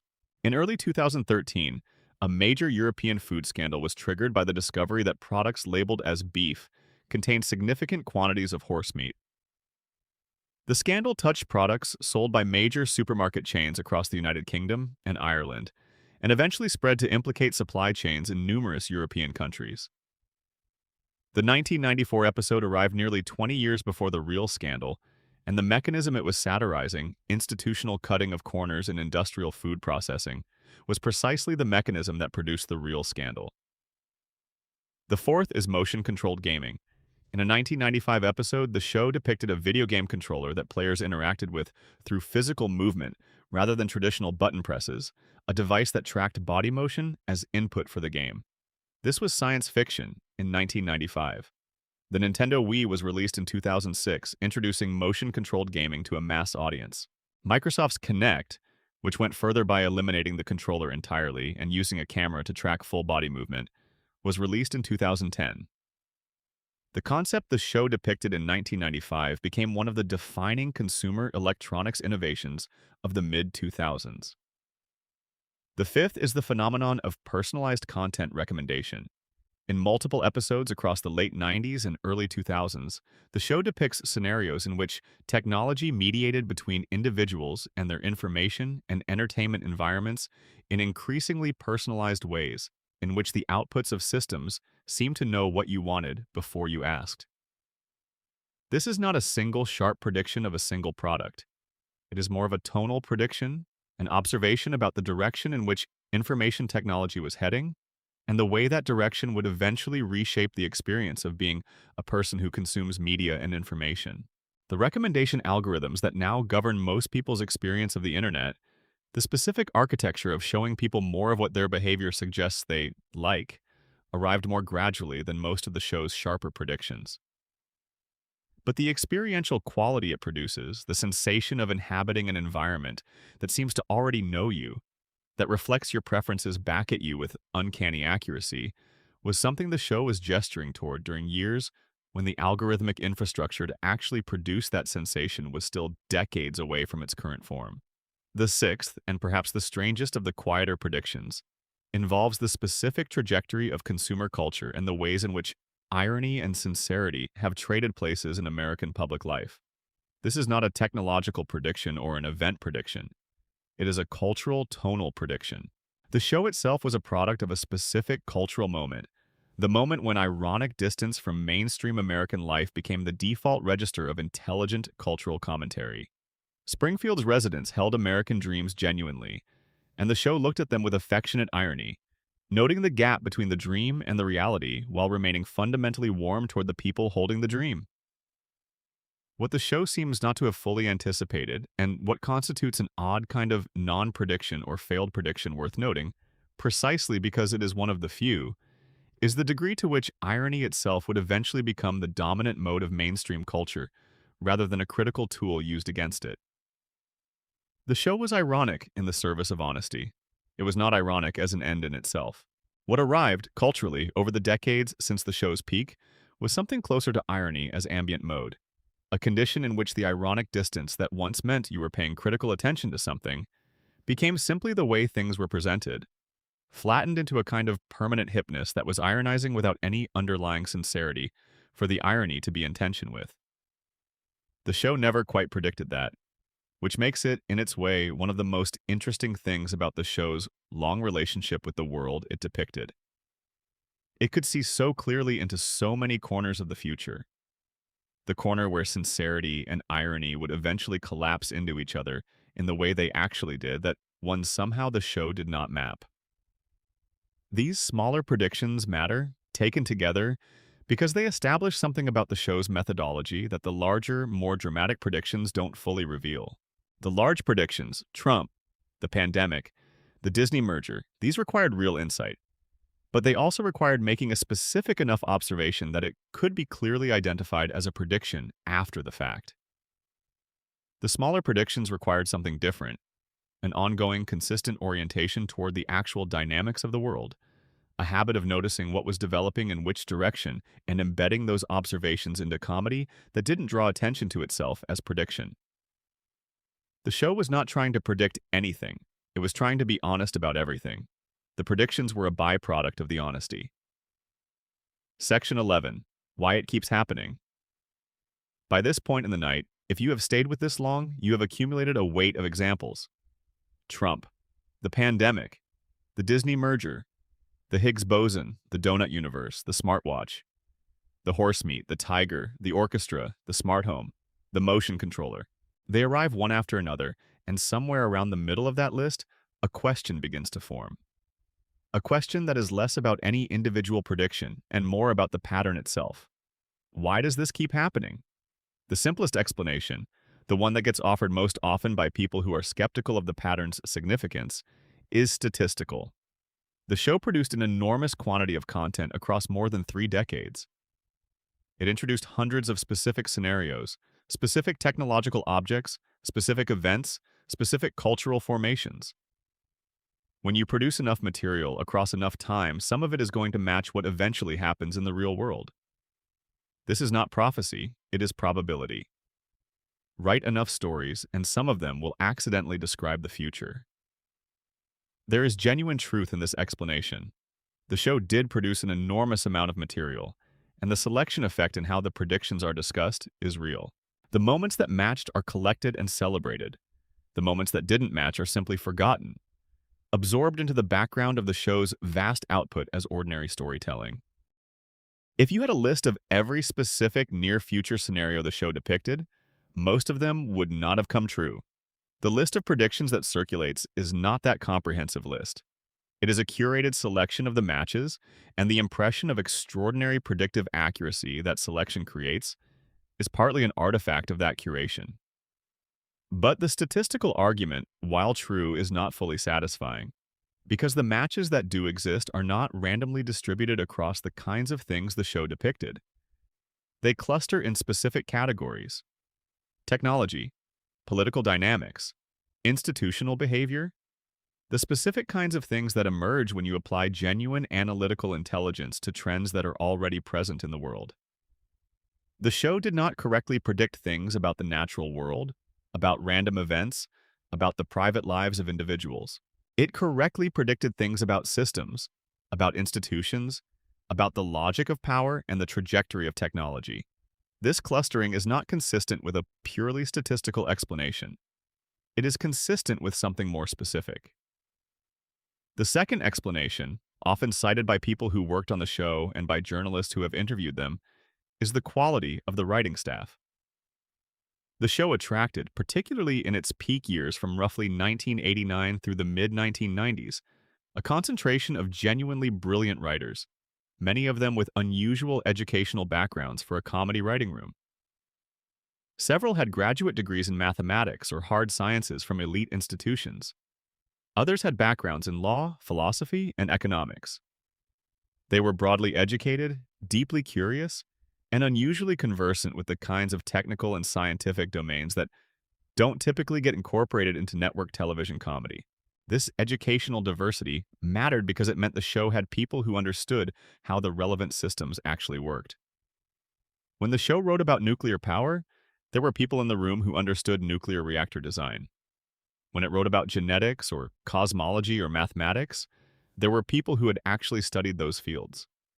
This allowed the show to make observations that were grounded in genuine understanding of how things work, rather than in the surface-level caricatures that most popular entertainment uses when it depicts technical domains. And observations grounded in genuine understanding of how things work, when they are about systems that are already in motion, have a reasonable chance of matching where those systems eventually arrive. But the writing staff explanation also doesn't fully account for the pattern, because many of the most striking predictions are not primarily scientific or technical. The Trump prediction is not the product of scientific expertise. The pandemic episode is not fundamentally about virology. The Disney-Fox merger prediction is not about finance. These predictions required a different kind of intelligence, the capacity to read institutional logic, to understand how power and capital and culture move and combine, to identify the directions in which large human systems were already pointing. The third explanation is the one that I find most compelling, and it is less commonly articulated, but I think most accurately describes what the show was actually doing. The show was not primarily trying to predict anything. The show was trying to be honest. Honesty in this context means something specific.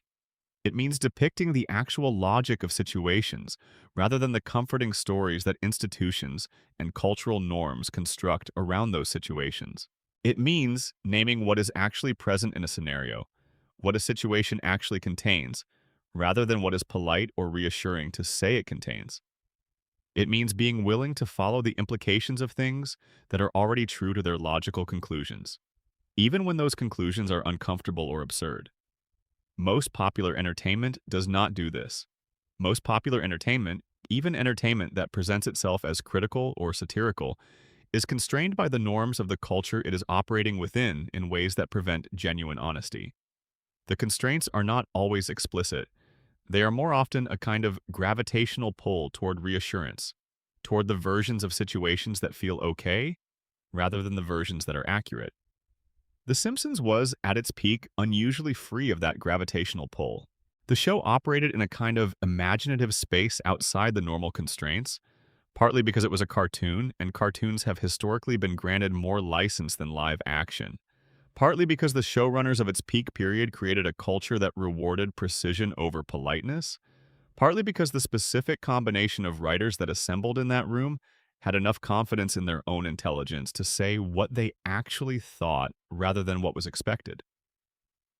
When you follow the actual logic of situations, when you say what things actually contain rather than what the official presentation says they contain, a certain proportion of your observations will match what eventually happens.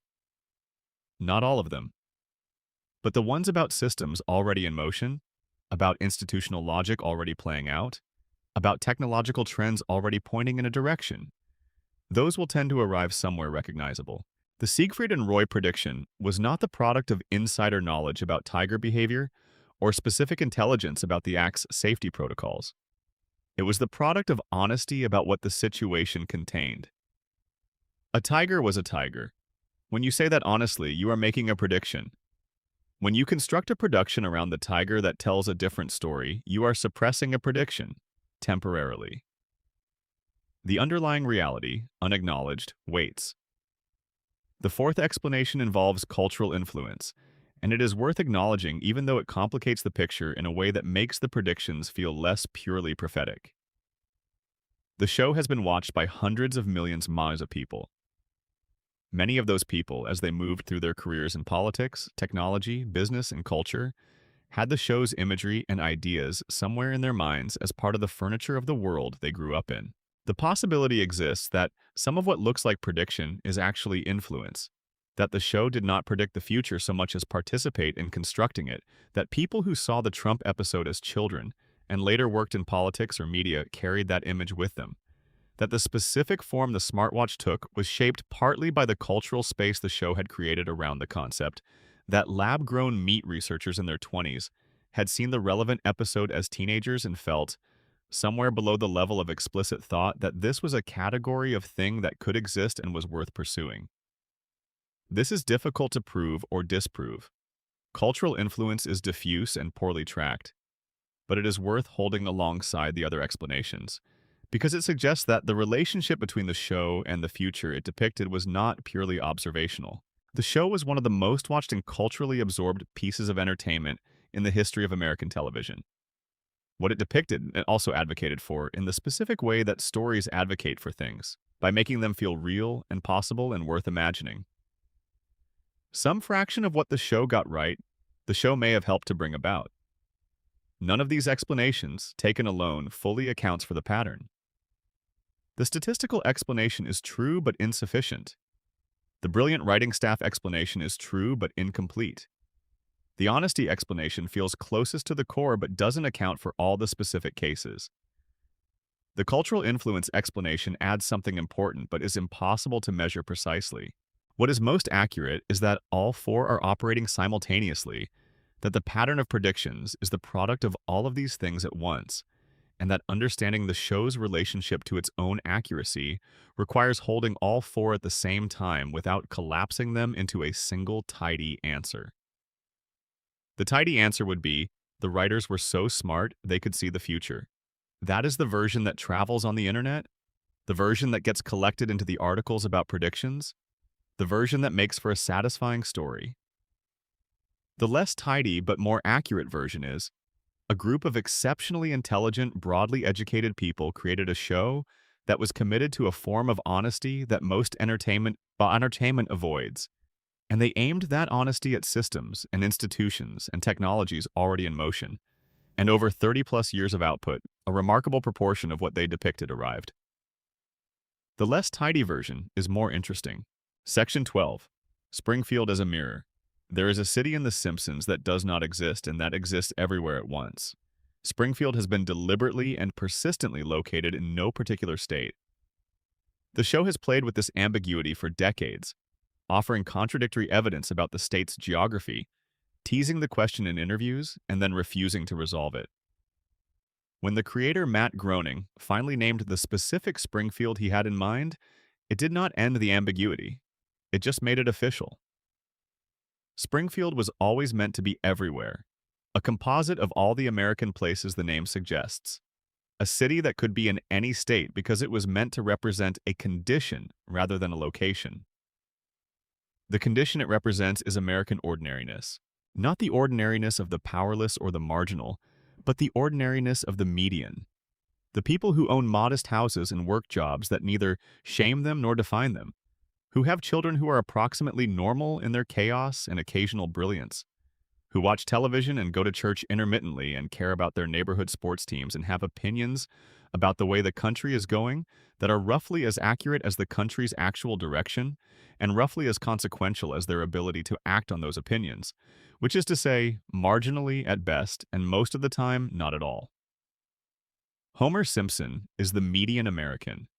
Not the average in any statistical sense, because Homer's specific qualities are exaggerated beyond averageness into the particular shape his character requires. But he represents the median in the sense of occupying the middle of the American experience as the show understood it. A person who wants roughly what American culture promises its participants, who has the pleasures and frustrations that come with that wanting, who is not particularly equipped for the abstract challenges of modern life, but is managing in the specific way that most people manage, which is to say through habit and love and stubborn persistence, and a remarkable capacity to absorb difficulty without quite giving up. The show used this ordinariness as a foundation for everything else. The satire works because Homer and Marge and Bart and Lisa and Maggie are not positioned outside American life as critics of it. They are inside it, swimming in it, sometimes drowning in it, occasionally transcending it, but always fundamentally participants in it. The observations the show makes come from inside the thing being observed. This is different from satire that positions itself outside its subject, that looks at American life from a safe distance and points. The Simpsons is not pointing from a distance. It is describing from inside. This inside position is what gave the show its predictive power in the end. To predict from outside a system is to extrapolate from what you can observe of its surface dynamics. To predict from inside is to know the logic that drives the system from within, to understand what the people in the system actually want and fear and believe, to grasp the mechanisms that produce outcomes rather than merely observing the outcomes themselves. The show understood from inside that American political culture had a fascination with celebrity that was structural rather than incidental, that the audience's relationship with fame was not a distraction from politics, but a mode of engaging with it. When it depicted a television personality becoming president, it was not making an observation from outside about what a culturally debased electorate might do. It was making an observation from inside about what a culture that had woven celebrity and political identity together as thoroughly as American culture would eventually produce. The mechanism was already visible from inside. The specific outcome was projectable. The show understood from inside that American corporations were not constrained by the kind of ethical commitments their public communications asserted, that the logic of capital accumulation would drive consolidation wherever consolidation was legally possible and financially advantageous, that the cheerful faces of brand mascots were not representations of the personalities of the organizations producing them.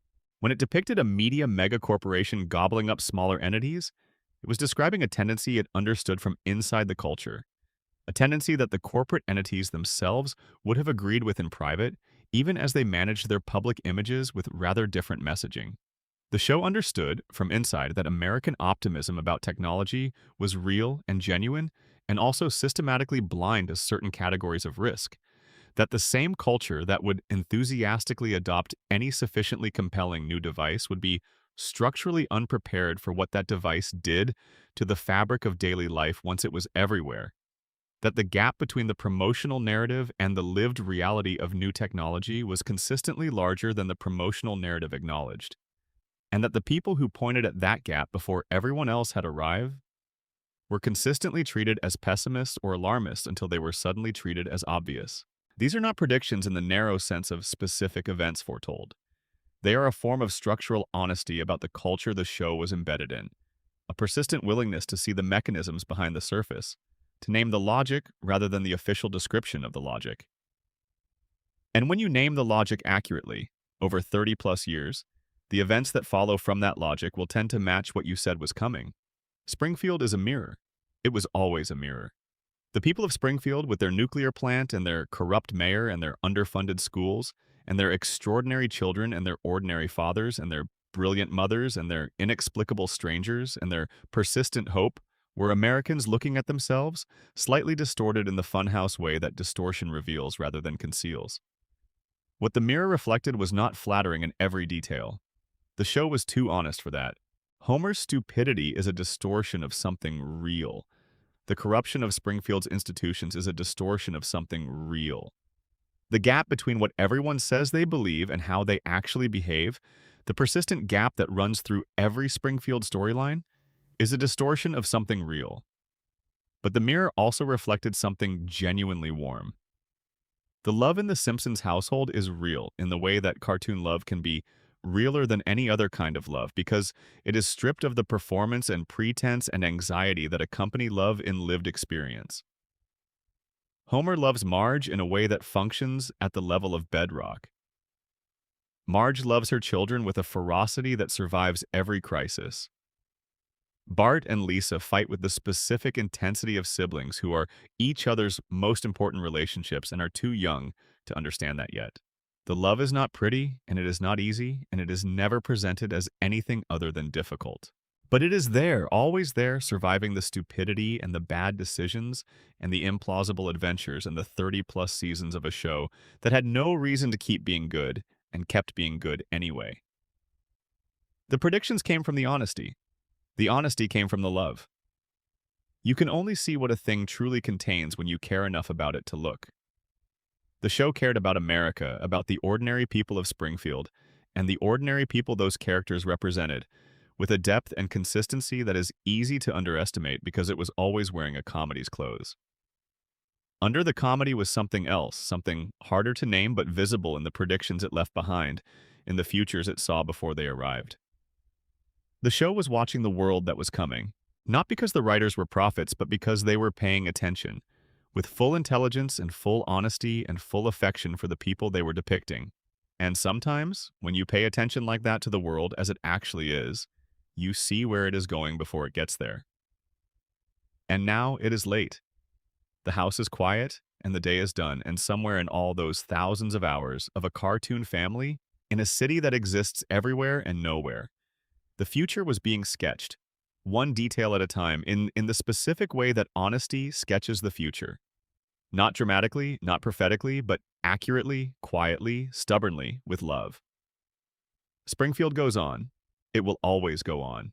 The lights in the house on Evergreen Terrace do not go out. Homer will always be reaching for something on a high shelf, and Marge will always be sighing, and Bart will always be laughing, and Lisa will always be reading, and outside that window, the world they were made to reflect is still moving, still arriving at futures they name. Before those futures had addresses, the yellow family and the yellow light, in the city that is everywhere, watching it all come true. Good night. Section 13. The autocorrect and the smartphone. There is an episode from 1994 called Lisa on Ice, which is mostly about a sibling rivalry played out through youth hockey. It is a good episode. It has some of the best character work the show ever did on the relationship between Bart and Lisa, which is to say, on the dynamic between a child who fails brilliantly and a child who succeeds relentlessly, and the strange love and resentment that weave through that dynamic. But tucked into the episode in a background visual gag that lasts less than 3 seconds is one of the most eerily accurate predictions the show ever produced. A bully named Dolph is using a device. The device is a Newton message pad, Apple's early attempt at a handheld personal digital assistant. The Newton was real in 1994. It had launched in 1993. It was Apple's vision of a pocket-sized computing device, revolutionary in concept and genuinely innovative in many of its technical ideas, but deeply troubled in one specific area: handwriting recognition. The Newton's handwriting recognition was notoriously unreliable. It was supposed to read what you wrote and convert it to text. What it actually did, in the experience of early users, was interpret what you wrote through a logic that seemed disconnected from any ordinary understanding of letters and words, producing outputs that were related to the intended text only in the loosest and most charitable of readings. The episode chose to demonstrate this failure with a specific joke. Dolph writes a note on his Newton that says, or is intended to say, something threatening. The Newton converts his handwriting to text that says, as clearly as the animation allows it to be read, "Beat up Martin." At least that is what Dolph intends it to say. What the Newton produces instead is, "Eat up Martha." The conversion is total. The threat becomes a directive addressed to a woman named Martha about food. Dolph is defeated by his own technology before he has even deployed it against his target. The joke is about autocorrect. Not by that name, since the term autocorrect as a cultural concept had not yet entered common usage in 1994, but in its mechanics. The joke is about a technology that substitutes its own interpretation for the user's intention, producing results that are internally consistent by some logic but completely wrong by any real-world standard. This is the experience that would become one of the defining micro-frustrations of smartphone ownership a decade and a half later. The involuntary replacement of what you actually typed with something the algorithm was confident you meant. A confidence that was systematically wrong in ways that were sometimes harmless and sometimes mortifying. Apple reintroduced the general category of touchscreen-based smartphone technology with the iPhone in 2007.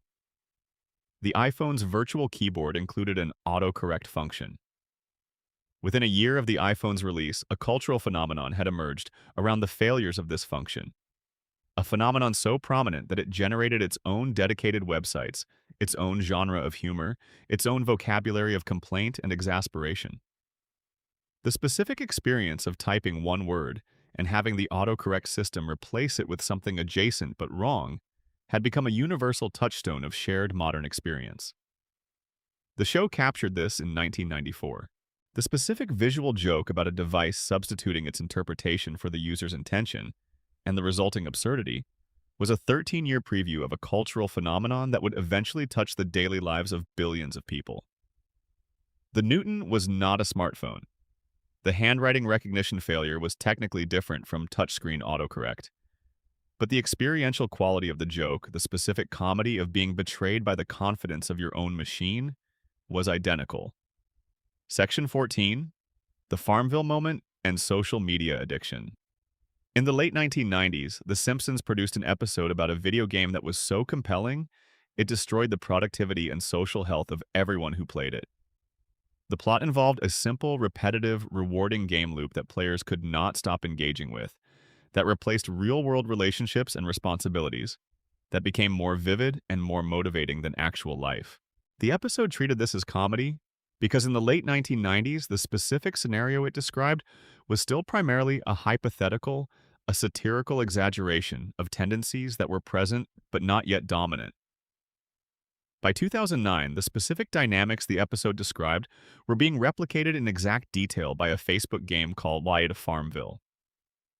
Farmville's design was precisely the kind of design the show had satirized. A simple, repetitive game loop that offered small rewards on variable schedules, that created social pressure through visible progress metrics, that generated genuine compulsion in players who were not, in any other context, people who thought of themselves as particularly susceptible to compulsion.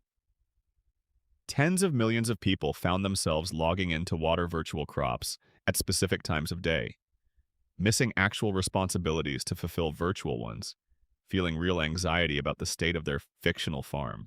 The social fabric around the game, the invitations and notifications that recruited new players by leveraging existing social connections, was a near-exact match for the mechanics the show had depicted. The show was not just observing a tendency in gaming. It was describing the basic mechanics of compulsive engagement loops, which are the mechanics that went on to underpin not just Farmville but the entire architecture of social media as it developed through the 2000s and 10s. Notifications designed to pull you back?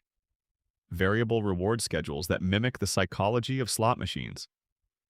Social visibility of your engagement that creates pressure through comparison and FOMO. The endless scroll that eliminates natural stopping points. All of this was in the show's diagnosis of compulsive gaming long before the specific technological infrastructure to implement it at scale had been invented. The show was describing a psychology, and the psychology was real and stable, and when the technology caught up with the ability to exploit that psychology at scale, the results matched the description very closely. Section 15. The 2020 Vision, Health Crises and Preparedness. We already spent considerable time with the 1993 pandemic episode, the one that described a flu-like illness emerging from Asia and spreading globally with a speed that overwhelmed institutional responses. But the show's engagement with questions of public health, preparedness, and the gap between official reassurance and underlying biological reality did not begin and end with that single episode. Across multiple episodes through the late 80s and 90s, the show returned repeatedly to a specific theme: that the institutions designed to manage public health and public safety were operating on assumptions of normalcy that biological reality did not share, that the gap between the story those institutions told about preparedness and the actual state of preparedness was wider than public communications acknowledged, and that when a genuine test arrived, the distance between the story and the reality would become visible in ways that were uncomfortable for everyone involved. This is not a narrow prediction about a specific pathogen or a specific event. It is a structural observation about institutional failure modes. It is the kind of observation that emerges from applying genuine attention to how large systems actually work versus how they represent themselves as working. It is the kind of observation that, once made, allows you to say with some confidence that when the test comes, whatever form the test takes, certain predictable failure patterns will manifest. In 2020, those failure patterns manifested. Not all of them. The institutional response to COVID-19 included genuine heroism, genuine competence, genuine achievement at vaccine development speed that defied historical precedent. But the parts that failed in the ways the show had identified decades earlier. The gap between official reassurance and underlying reality. The institutional reluctance to say scary things clearly. The supply chain vulnerabilities that only became visible under stress. The tendency of systems designed for normal operations to behave awkwardly when conditions are abnormal. The show's 1993 episode is the one that gets cited, and it deserves the citation. But the broader pattern of the show's engagement with public health and institutional preparedness is worth acknowledging as a separate layer of the prediction story, because it suggests that what the show was doing was not guessing about events, so much as developing an accurate model of how institutional systems behave under stress. a model that generated accurate predictions about multiple events across decades. Section 16. Faculty Row and the Genius of Small Jokes. The predictions that occupy most of the discussion are the large ones. Trump, the pandemic, the Disney merger. These are predictions that became viral moments because their accuracy is undeniable and their stakes are high. But there is another category of Simpsons prediction that deserves its own consideration, and it is the category of the extremely small, the throwaway, the detail that was never meant to be the point of a scene, and that turns out, years or decades later, to have been precisely accurate about something. In a 1995 episode, the show depicted a technological device attached to Homer's wrist that he uses to make a video call. The device is small, worn like a watch, and it shows a live video image of the person on the other end of the call. The Apple Watch was released in 2015. The Apple Watch included video calling capability via FaceTime shortly after. The specific configuration, a wrist-worn device used for video communication, was depicted 20 years before it became a consumer product. In a 1996 episode, the show depicted a mobile phone with a touchscreen interface. In an era when mobile phones used physical keypads and touchscreens were a technology that existed in research contexts but had not been implemented in consumer devices in any meaningful way. The specific form factor, a flat, screen-dominated handheld device, did not become the dominant paradigm for mobile phones until the iPhone launched in 2007. The show was 11 years ahead.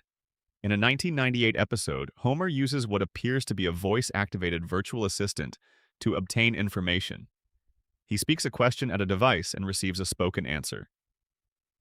This is Siri or Alexa or Google Assistant, depending on which year you want to use as the reference point. The episode aired in 1998. Siri launched as part of the iPhone in 2011. The Google Home smart speaker launched in 2016. Amazon Echo launched in 2014. The core concept, a voice-activated assistant that answers questions on demand through a stationary or portable device, is the concept the show depicted 16 years before it became a commercial product familiar to most households. What is interesting about these smaller predictions is not just their accuracy, but the way they accumulated. None of them, individually, might be enough to build a theory around. One episode depicting a wrist-based communicator could be coincidence. One episode depicting a touchscreen phone could be a reasonable extrapolation of then-current trends. One episode depicting a voice assistant could be the product of science fiction conventions that any moderately attentive writer might reach for. But the accumulation of these small, accurate observations across years and seasons forms a pattern that is harder to dismiss than any individual instance. The show was consistently right about the direction of consumer technology, not about specific products, not about specific timelines, not about market share or pricing or the particular companies that would deliver these technologies, but about the form that the technologies would take, about what living with them would feel like, about the specific comedic and human problems they would create. The show was repeatedly and precisely accurate. The reason for this accuracy across both the large predictions and the small ones comes back to the quality of observation. The writers were not guessing at the future of technology because they liked science fiction. They were describing the logical implications of trends they understood in technical detail. When you understand how computing is developing, when you understand the economics of miniaturization, when you understand what people want to do with devices in their lives, you can make reasonable statements about where the technology is heading. Not with certainty, not without missing plenty, but with enough accuracy that, across years of output, the hits accumulate into something that looks like prophecy. Section 17. Benevolent Chaos, the Three-Eyed Fish. Not all of the Simpsons' predictions were about the future. Some were about the present, about things that were already happening in the world, but had not yet made it into mainstream consciousness, things that were operating in the gap between what institutions were doing and what the public had been told about what institutions were doing.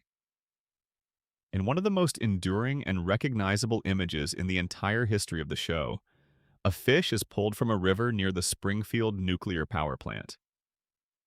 The fish has 3 eyes. Bart names it Blinky. The episode involving Blinky becomes one about the relationship between corporate negligence, environmental damage, and political accommodation. Mr. Burns uses his media ownership to suppress coverage of the fish. The story of Blinky becomes a story about who controls the narrative around industrial harm to the environment. The three-eyed fish was a joke. It was also a real phenomenon. In 2011, a three-eyed wolffish was caught in a reservoir in Córdoba, Argentina, near a nuclear power plant. The animal was real. It was photographed and documented. It was caught in water that received runoff from industrial sources, including nuclear facilities. The local environmental officials acknowledged the catch and noted that mutated fish had been found in the reservoir before. The story circulated internationally, and the connection to Blinky was made immediately and universally. In 2012, in a separate incident, a three-eyed catfish was found in Nevada, USA. In subsequent years, additional reports of fish with anomalous mutations, including extra eyes and other deformities consistent with environmental contamination, continued to emerge from waterways near industrial facilities across multiple countries. The specific image of a three-eyed fish pulled from water near a nuclear facility was not purely imaginative.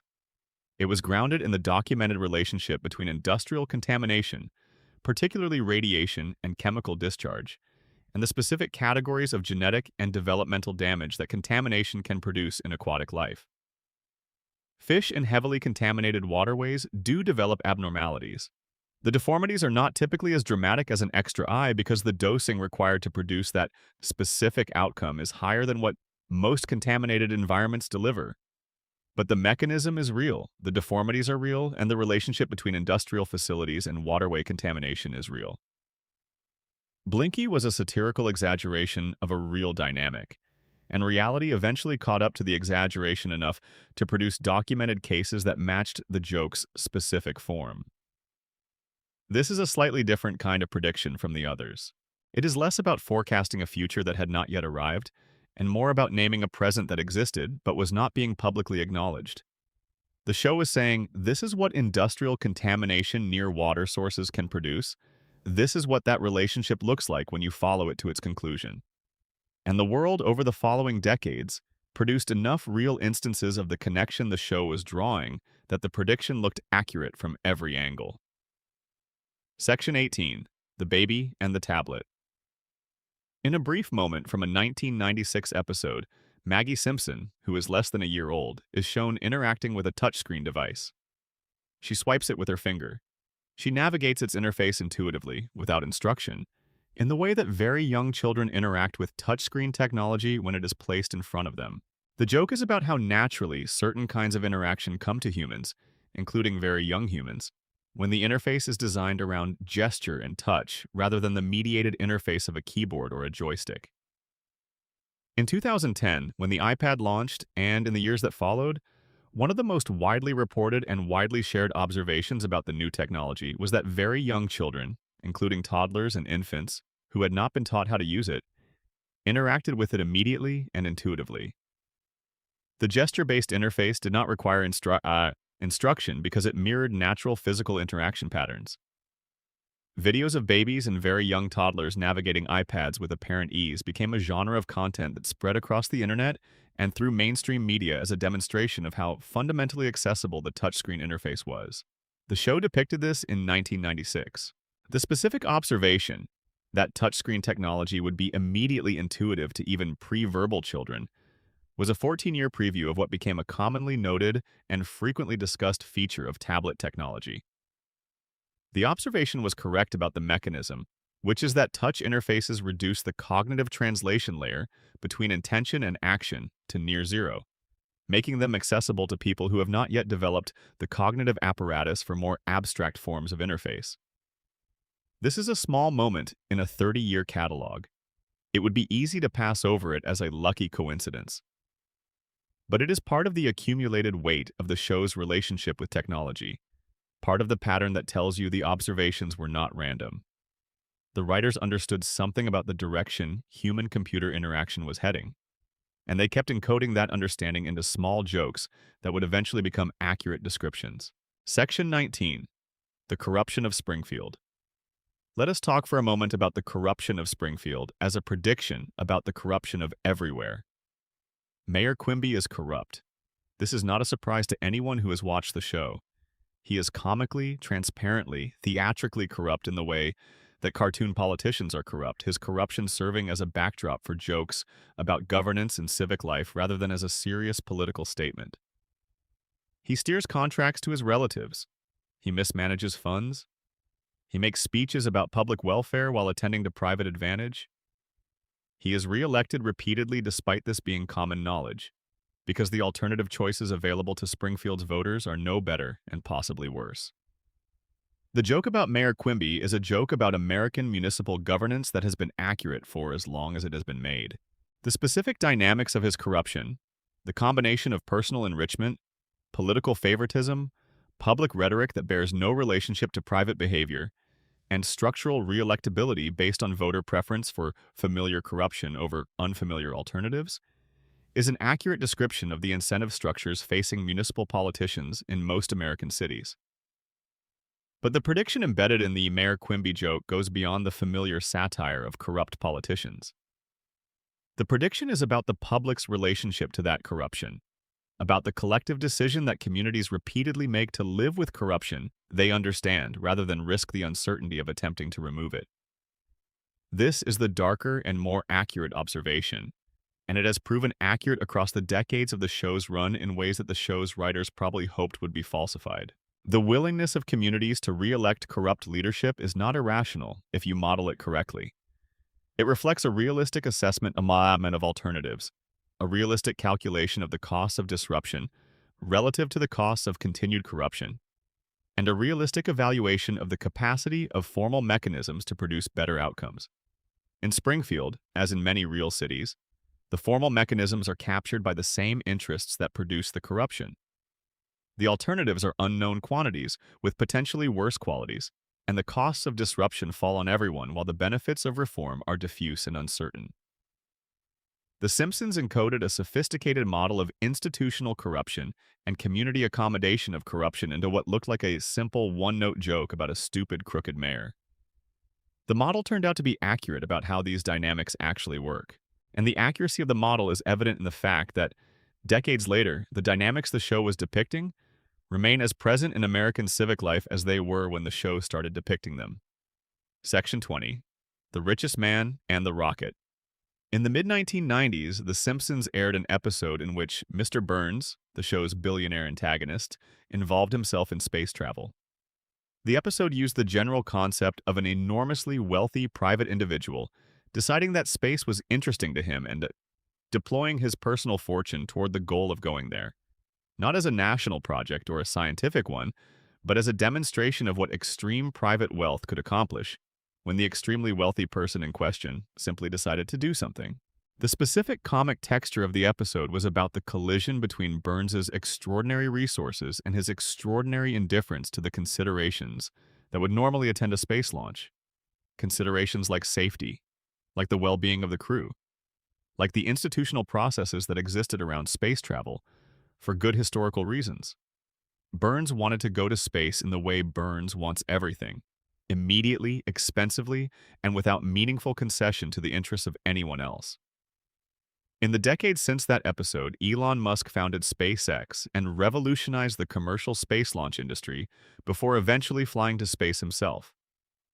Jeff Bezos founded Blue Origin and reached space as a passenger on a vehicle his company built. Richard Branson's Virgin Galactic reached space and Branson flew on it.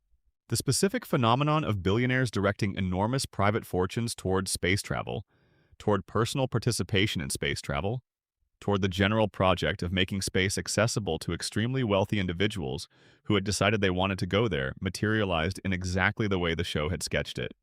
The comedy of the Burns space episode was about the mismatch between the power available to extreme wealth and the restraint that power requires in contexts where human life is at stake. The wealthy man's indifference to safety protocols, his impatience with institutional process, his confidence that resources could substitute for caution, was the joke. The real-world versions of this story have had their own versions of this comedy, the management disagreements, the safety debates, the specific question of how much institutional restraint is appropriate when the person funding the institution is also the person the institution is supposed to be protecting. The show was not predicting Elon Musk or Jeff Bezos specifically. It was predicting the category, the moment when private wealth became sufficient to redirect the previously exclusively national project of space exploration toward private and personal ends. That moment arrived. The specific eccentric billionaires who embodied it arrived. The comedy the show had pre-written for the moment was applicable without alteration. Section 21. The Surveillance State and the Watching Machines. There is an episode from 1994 in which the government of Springfield deploys surveillance technology to monitor its citizens. The technology in the episode is not subtle. It is not the kind of quiet, embedded, ambient surveillance that eventually characterized the digital age. It is conspicuous, institutional, the government watching openly, cameras and monitoring systems deployed without particular concealment. Because in 1994, the satirical exaggeration of surveillance required making it big and obvious. That was where the comedy lived, in the visibility of the watching, in the absurdity of a government that felt it needed to watch everything and had to build enormous machines to do it. What arrived over the following decades was something the show had not quite predicted in its specific form, though it had predicted its logic completely. The surveillance state that materialized in the 2000s and accelerated through the 2010s was not the big, obvious institutional watching the show had satirized. It was small and quiet and embedded in devices people actively chose to bring into their homes and carry in their pockets.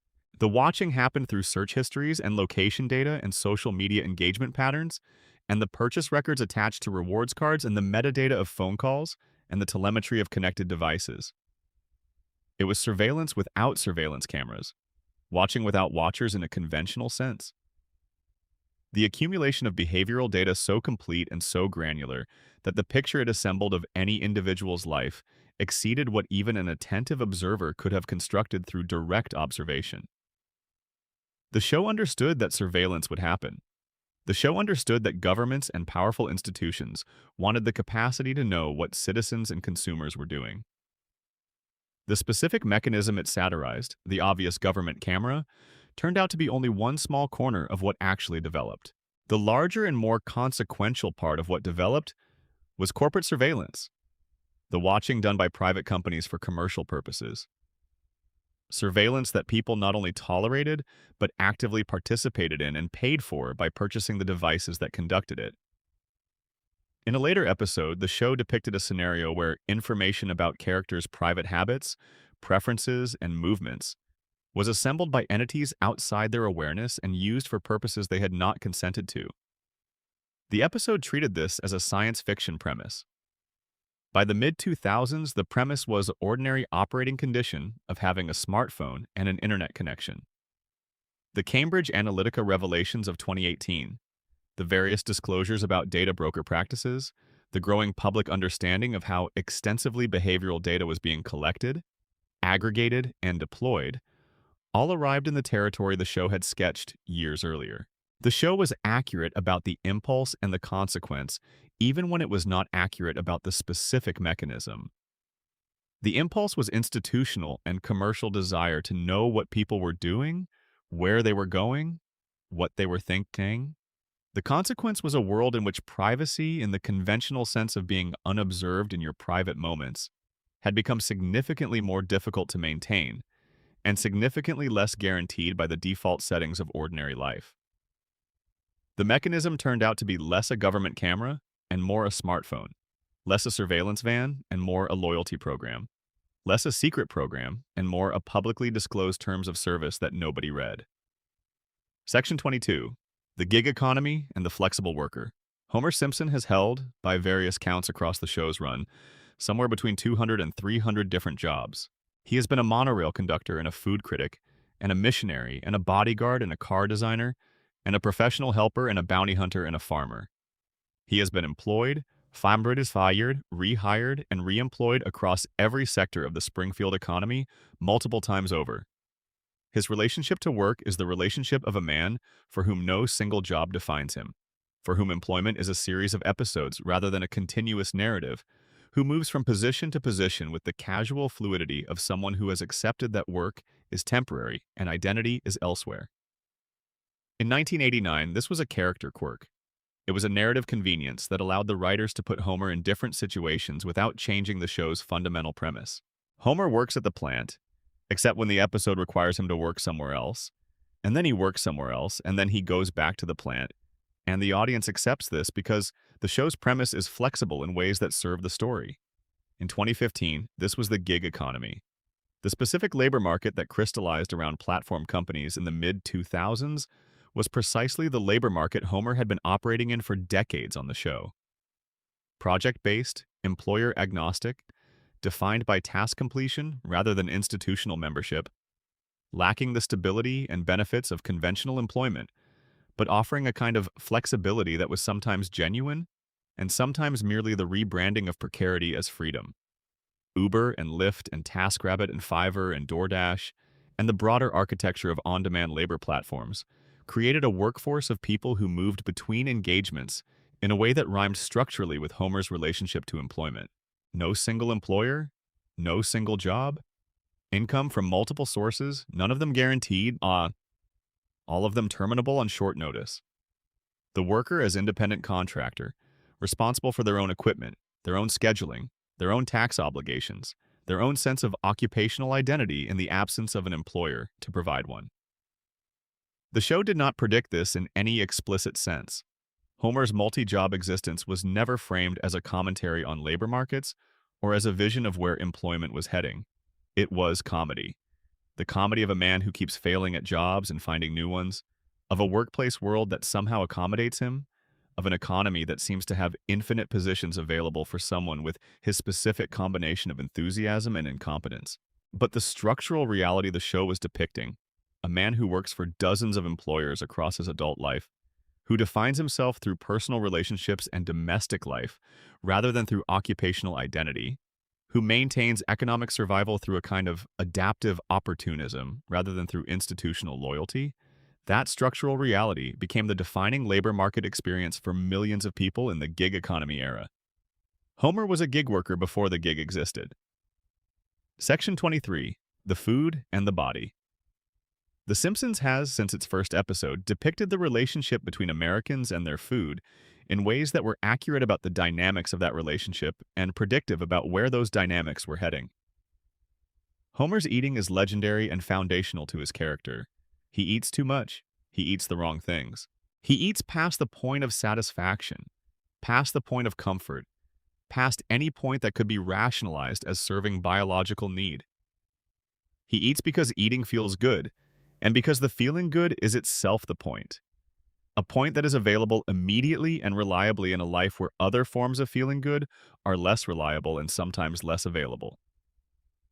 His eating is an emotional and behavioral phenomenon that is wearing the costume of a physical one. This portrait of eating as emotional management, as the deployment of food's reliable pleasures against a background of unreliable everything else, was already accurate as a description of American food culture in 1989. What the show was depicting had been present in American life for decades before the show began. But the show depicted it at a moment when public discourse around food and body and eating was still primarily conducted in terms of nutrition, as a matter of correct information about what to eat, rather than as a matter of psychology and circumstance and the specific logic of why people eat the ways they do. The shift in how Americans in American culture talked about food, from a nutritional discourse to a behavioral and environmental and emotional one. From a conversation about what people should know to a conversation about why people do what they do when they understand perfectly well what they should do, happened gradually through the 1990s and 2000s and accelerated in the 2010s. The emergence of behavioral economics as a mainstream framework, the growing public understanding of food design and the engineering of cravability, the expanding discourse around emotional eating and food addiction, and the obesogenic environment, all of this represented a shift toward the kind of understanding the show had been depicting for decades. Homer was not a character who lacked nutritional information. Homer knew that donuts were not health food. The comedy never depended on Homer being unaware of what he was eating. The comedy depended on Homer being exactly aware of what he was eating and not caring, or caring and eating anyway, or caring abstractly in the way that humans care abstractly about many things, while behaving in ways inconsistent with those abstract commitments.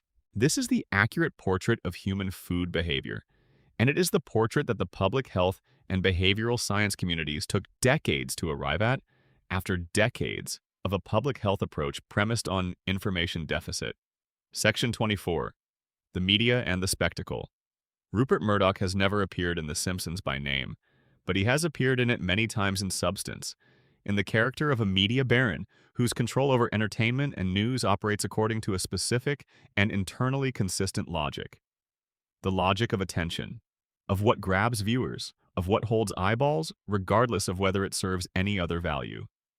The show's treatment of local Springfield news, centered primarily on the anchor Kent Brockman, was a decades-long running commentary on the evolution of television news from an information service to an entertainment product. Kent Brockman does not report news. He performs news. He occupies the aesthetic space of a journalist while delivering content calibrated to produce emotional engagement rather than understanding, leading with drama rather than significance, selecting stories for their emotional accessibility rather than their importance, and conducting himself with the confidence of a man dispensing wisdom while actually dispensing something closer to theater. This is not an exaggeration of how television news operated in 1989. It is a reasonably accurate description. The tabloidization of news, the infotainment compromise, the erosion of the wall between news and entertainment were all phenomena that critics and media scholars had been describing since at least the 1980s. The show was depicting something real. What the show did not fully predict was the specific mechanism by which the tabloidization tendency would be dramatically accelerated and radicalized. That mechanism was the internet, and specifically social media, which created direct financial feedback loops between emotional engagement and revenue, which allowed news producers to measure in real time what content produced clicks and shares, and which did not, and which therefore restructured the production of news content around the optimization of emotional engagement rather than the conventional journalistic values of accuracy and significance that had, at least formally, constrained earlier eras. The Brockman trajectory, news becoming more theatrical and more emotionally calibrated over time, arrived more dramatically and more completely than the show depicted. What the show had as a satire of tendencies that were present but not yet dominant became, by the mid-2000s, the straightforward description of how most people actually encountered information about current events. The show also depicted, in multiple episodes, the phenomenon of viral media before social media existed to create it. Episodes featured moments where something absurd happening in Springfield was instantly amplified across all available media channels, became the subject of national discussion, and then was equally instantly forgotten when the next thing happened. This is the news cycle as it actually operates in the social media era. The rapid elevation of stories to total consciousness status, followed by the equally rapid disappearance of those stories when the next thing arrives, the complete absence of any attention economy mechanism for sustaining focus on any single story long enough for that story to produce consequences. The show's depiction of Springfield's media environment was, in its structure, a prediction of the media environment that social media would eventually create.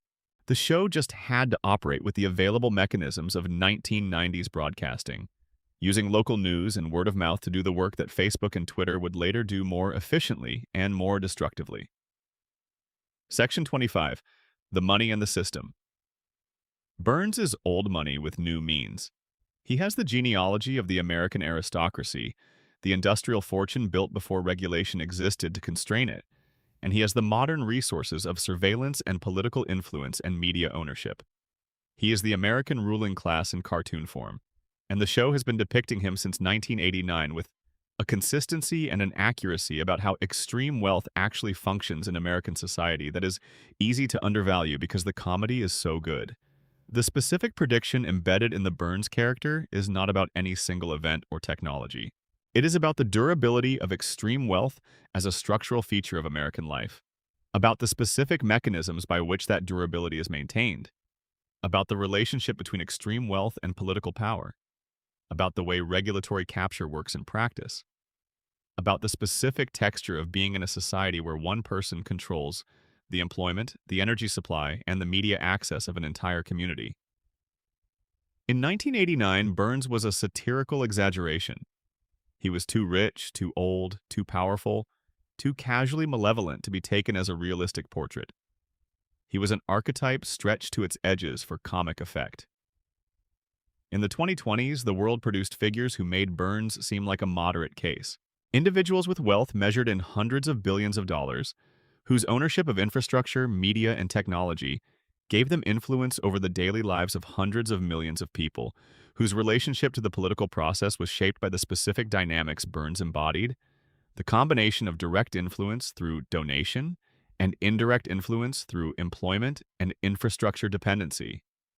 The spectacle of the world's wealthiest individuals purchasing major media platforms, intervening in geopolitics, and experiencing the specific form of public accountability available to people who control the systems through which accountability is administered, was Burns with better hair and more ambitious projects.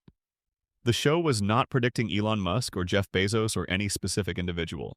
It was predicting the category, and it was predicting it with sufficient accuracy that when the individuals arrived who embodied the category, the show's 3-decade-old portrait of extreme wealth and its specific behaviors was more applicable than any new description anyone needed to write. Burns wins in Springfield because the system is organized around his winning. His victory is not the product of exceptional virtue or even exceptional intelligence, though he is intelligent. It is the product of structural advantages that compound over time, that convert wealth into influence and influence back into wealth, in cycles that are essentially self-sustaining and essentially immune to the kind of disruption that would be theoretically available to the community if the community were not so thoroughly economically dependent on the continued functioning of his enterprise. This is an accurate description of how structural economic power works in communities organized around single major employers or industries. The coal towns, the mill towns, the company towns. The communities organized around a single dominant economic actor whose interests and whose community's interests are so thoroughly entangled that the community cannot take actions against the actor without taking actions against itself. Burns as employer, Burns as power supplier, Burns as the economic foundation of Springfield's entire professional and commercial class, was a portrait of this dynamic accurate enough to be used as a teaching example in a class about political economy. The show was honest about power. This is rare. Most entertainment that depicts wealthy antagonists depicts them as individually evil, as personal moral failures who happen to occupy positions of structural advantage. Burns is not a moral failure in any simple sense. He is a person whose values are perfectly adapted to the position he occupies, whose behavior is the logical expression of the incentives and freedoms his position provides. He does what he does not because he is uniquely bad, but because the system he operates within rewards what he does and constrains nothing he might otherwise want to do. This is the honest portrait of how structural power works.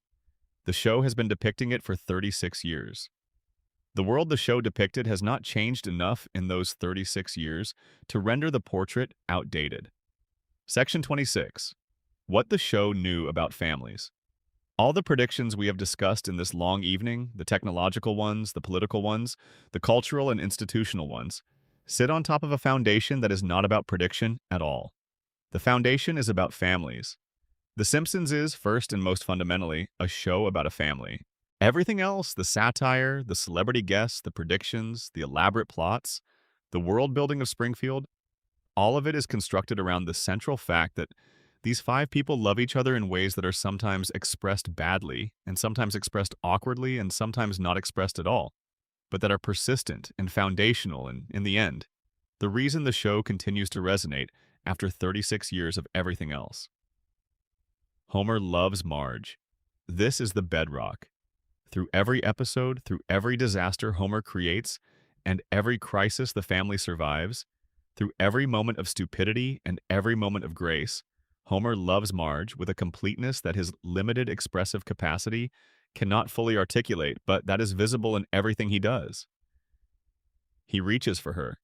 He panics when she is unhappy. He tries in his specific and imperfect way to be what she needs. He fails constantly and tries again constantly, and the trying again, the refusal to stop trying, is the love made visible. Marge loves Homer.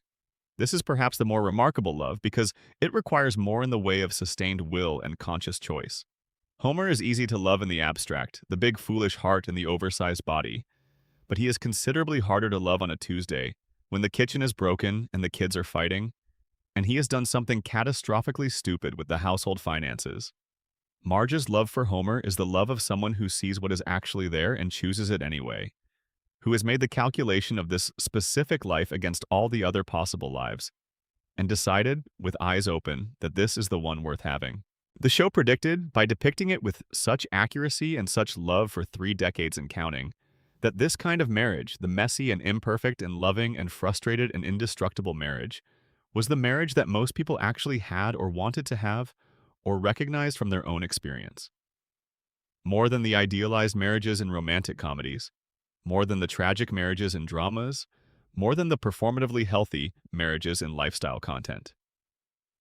The Simpsons depicted the marriage that most married people recognized, which is the marriage as a living organism that has good days and bad days, that requires constant maintenance, that looks from the outside like it should not work, and from the inside like the most natural thing in the world. This was not a prediction about technology or politics, but it predicted something more durable and more important: the shape of human love in ordinary life. The show got this right in 1989 and has been getting it right every year since, and the world has been watching itself in that mirror for 3.5 decades, recognizing what it sees. The children also. Bart and Lisa and Maggie, each of them a different portrait of what it is to be a child in an ordinary family, each of them recognizable in different ways to different viewers depending on which child they were or which child they remember raising, or which child they hope to be understood as having been. Bart is the child who fails and fails and fails and is loved anyway. His failure is not the failure of laziness exactly, though it looks like laziness from a distance. It is the failure of a person whose specific intelligence is not measured by the instruments available, who is genuinely smart in ways that school does not reward and family does not quite see, who acts out because acting out is the only legible way to register that something is wrong. The show understood this portrait of childhood in 1989. Educational research would spend the following decades developing the vocabulary to describe it, the concepts of multiple intelligences and learning differences and school-to-prison pipelines, and the specific ways that institutional failure to accommodate certain kinds of minds produces the behaviors that are then used to justify excluding those minds further. Lisa is the child who succeeds and is not quite enough. She is brilliant, genuinely and obviously brilliant, and her brilliance is not enough. It does not make her happy. It does not make her loved in the way she needs. It creates isolation as much as connection, because the specific loneliness of being the smartest person in your environment is real, and the show has always known it, and rendered it with a faithfulness that the show's many brilliant writers almost certainly drew from personal experience. Maggie is the child who is more than she appears. She is underestimated continuously and comprehensively by her family and her community and the show's own narrative structures, which treat her as background and then reveal, in moments of crisis or clarity, that she was never background at all. She is paying attention. She is always paying attention. The show's greatest long-form joke about its youngest character is that the character who says the least knows the most. These are portraits of children that predicted, by being accurate, the kinds of conversations American families and American schools and American culture would spend the following decades having. The conversations about whose kinds of intelligence get recognized. The conversations about the specific burden of exceptional ability in environments not designed to accommodate it. The conversations about the invisible child, the one who is not causing trouble and not demanding attention, and who needs something that is not being offered because the absence of visible need is being confused with the absence of need. The show was a family drama wearing a comedy's clothes, and it was an accurate family drama, which means it was a predictive family drama, because accuracy about human experience tends to remain accurate as long as human experience remains roughly continuous with itself. Section 27. The closing of the long loop. We began, hours ago now, with a question. How does a television show predict the future? We have walked through a lot of territory since then. 16 specific predictions, ranging from the sharply prophetic to the quietly accurate. A billionaire president named before he ran.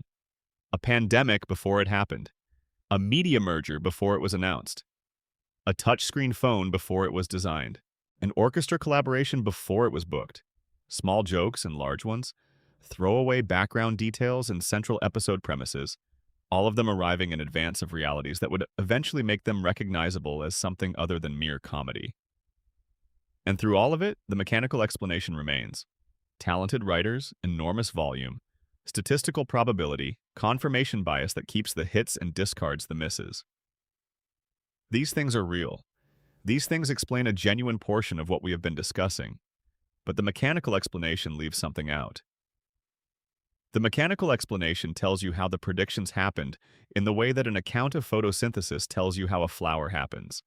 Accurate, sufficient, and somehow insufficient to the actual flower. The explanation accounts for all the components and leaves out the thing itself. The thing itself is harder to put language to. It has something to do with honesty, with the specific value of a creative enterprise that commits, over decades, to depicting the world as it actually is rather than a comfort or convention would prefer it to be. Honesty in this sense is not just factual accuracy, it is structural. It is the willingness to follow the logic of situations to their actual conclusions, rather than stopping at the conclusions that are easier or more reassuring. It is the commitment to depicting power as it actually operates, rather than as it claims to operate. It is the refusal to let the gap between official narrative and underlying reality disappear into the background. When you are structurally honest over a long enough period about the world you are depicting, the world eventually arranges itself to confirm what your honesty has been describing. Not always. Not on every point.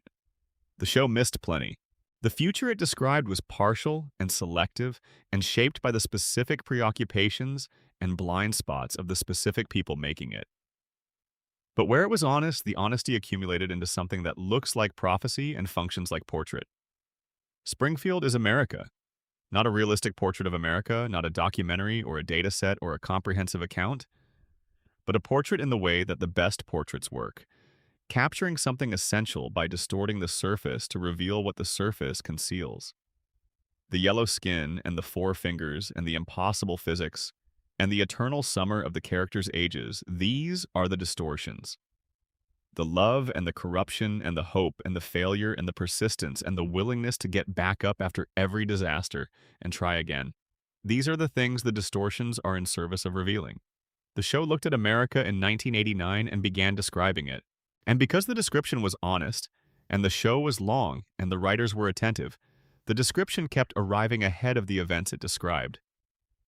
Not because the writers were prophets, because honest descriptions of systems in motion tend to describe where those systems are going, because the logic of things, once seen clearly, can be followed forward. We have been in Springfield a long time tonight. The yellow light is still on in the house on Evergreen Terrace. Homer is on the couch. Marge is in the kitchen or beside him. Bart and Lisa are somewhere in the house doing the things they always do. Maggie is watching, as she always watches, with those enormous eyes and that particular silence that has always meant something more than it appears to mean. The town outside the window is Springfield, which is everywhere, which is your town too, which is the specific impossible place where every American tends and corruption and warmth and failure have been distilled into something that is funny and sad and true and surprisingly prophetic about the world that keeps arriving outside the window. The predictions are not the point. The predictions are evidence of the point. The point is that someone was paying attention. Someone was paying enough attention, with enough honesty and enough care that when the future arrived, it kept matching the portraits they had painted of the present. That is what it looks like when you really pay attention to the world. That is what The Simpsons has been for 36 years. And that is enough, I think, to sleep on. Let the images settle. The yellow family, the impossible town, the long catalog of futures that arrived looking like the past, the quiet genius in the back of the room, watching everything, saying nothing, waiting for the moment that is always coming, always almost here. The house is dark now. The couch is empty. The television is off. And somewhere in the archive of thousands of hours of a cartoon family, in a city that does not exist and exists everywhere, the future is still being described, still being sketched in the specific way that honesty sketches the future, still arriving, detail by detail, in the slow, inevitable way that things arrive when someone, long ago, took the trouble to see them coming. Good night, Springfield. Good night, wherever you are. End of script. Extended epilogue. 36 seasons of getting it right. There is a specific quality to the experience of rewatching old Simpsons episodes after having spent time with the show's predictions, and it is worth describing before we close because it changes the texture of watching. The change is not dramatic. The episodes are still funny. The jokes still land in the same places they always landed. Homer still falls, and Bart still schemes, and Lisa still argues, and Marge still sighs with the particular patience of someone who has decided that love is a practice rather than a feeling, who has made the decision so many times it has become automatic, woven into the muscle memory of ordinary life. But something is different. Something in the background has shifted. The power plant in the opening credits, which you have seen hundreds of times, begins to look different when you know what the show has been saying about it for 3 decades. The establishing shots of Springfield, the aerial views of a town that resembles every American town and no American town simultaneously, look different when you understand them as deliberate, as the product of a long and considered decision to make Springfield universal by making it impossible to locate. The specific details of the world, the brand names on Homer's fast food bags, the design of the government buildings, the way the police chief interacts with the mayor, all of it looks different when you understand that these details were chosen by people who understood what they were depicting and wanted to depict it accurately. This is what it feels like to watch a show that was paying attention. Not the comfortable feeling of being entertained by something familiar, though that is also present. The additional feeling, sitting alongside the comfort, of being in the presence of something that was serious about the world it was describing, that was taking the work of depicting American life with sufficient honesty that the depictions would remain recognizable decades later. Most entertainment does not survive this kind of attention. Most entertainment is designed for its moment, calibrated to the specific tastes and preoccupations and reference points of the audience that exists when it is made, and it ages in the way that something designed for a moment ages. It becomes historical, interesting as artifact rather than immediate as experience. The specificity that made it feel current when it aired makes it feel dated when that moment has passed. The Simpsons ages differently. The specific jokes about specific cultural moments from the early 1990s do age in the normal way. The references to specific celebrities and specific news events become artifacts. But the structural observations, the ones about how power operates, and how families work, and how communities maintain their illusions, and how technology reshapes experience, and how the gap between official narrative and underlying reality persists across time and system. Those observations do not age in the same way. They remain recognizable not because the world has stayed the same, but because the fundamental dynamics they are depicting are durable enough to recur in new forms across the decades. This is the deepest form of the prediction phenomenon. Not that the show foresaw specific events, that the show understood the structures and dynamics that generate events deeply enough that new events arising from the same structures look like the events the show had depicted. Burns builds a device to block the sun. The specific device is fictional, and the specific outcome of blocking an entire town's sun supply is impossible. But the structural observation embedded in the plot that a person with sufficient economic control over a community's energy supply has the capacity to deploy that control coercively to threaten the community's basic functioning in service of extracting compliance. This is not fictional. This is the actual situation of communities organized around single energy providers, the actual leverage that concentrated energy infrastructure provides to whoever controls it, the actual dynamic that plays out wherever an essential service is owned by a single entity whose interests are not fully aligned with the community it serves. The plot is absurd. The observation is not. And because the observation is accurate, events that arise from the same structural dynamic, events where the specific absurdity has been stripped away, and the underlying mechanism is all that remains, keep looking like the plot. This is the full answer to the question we began with.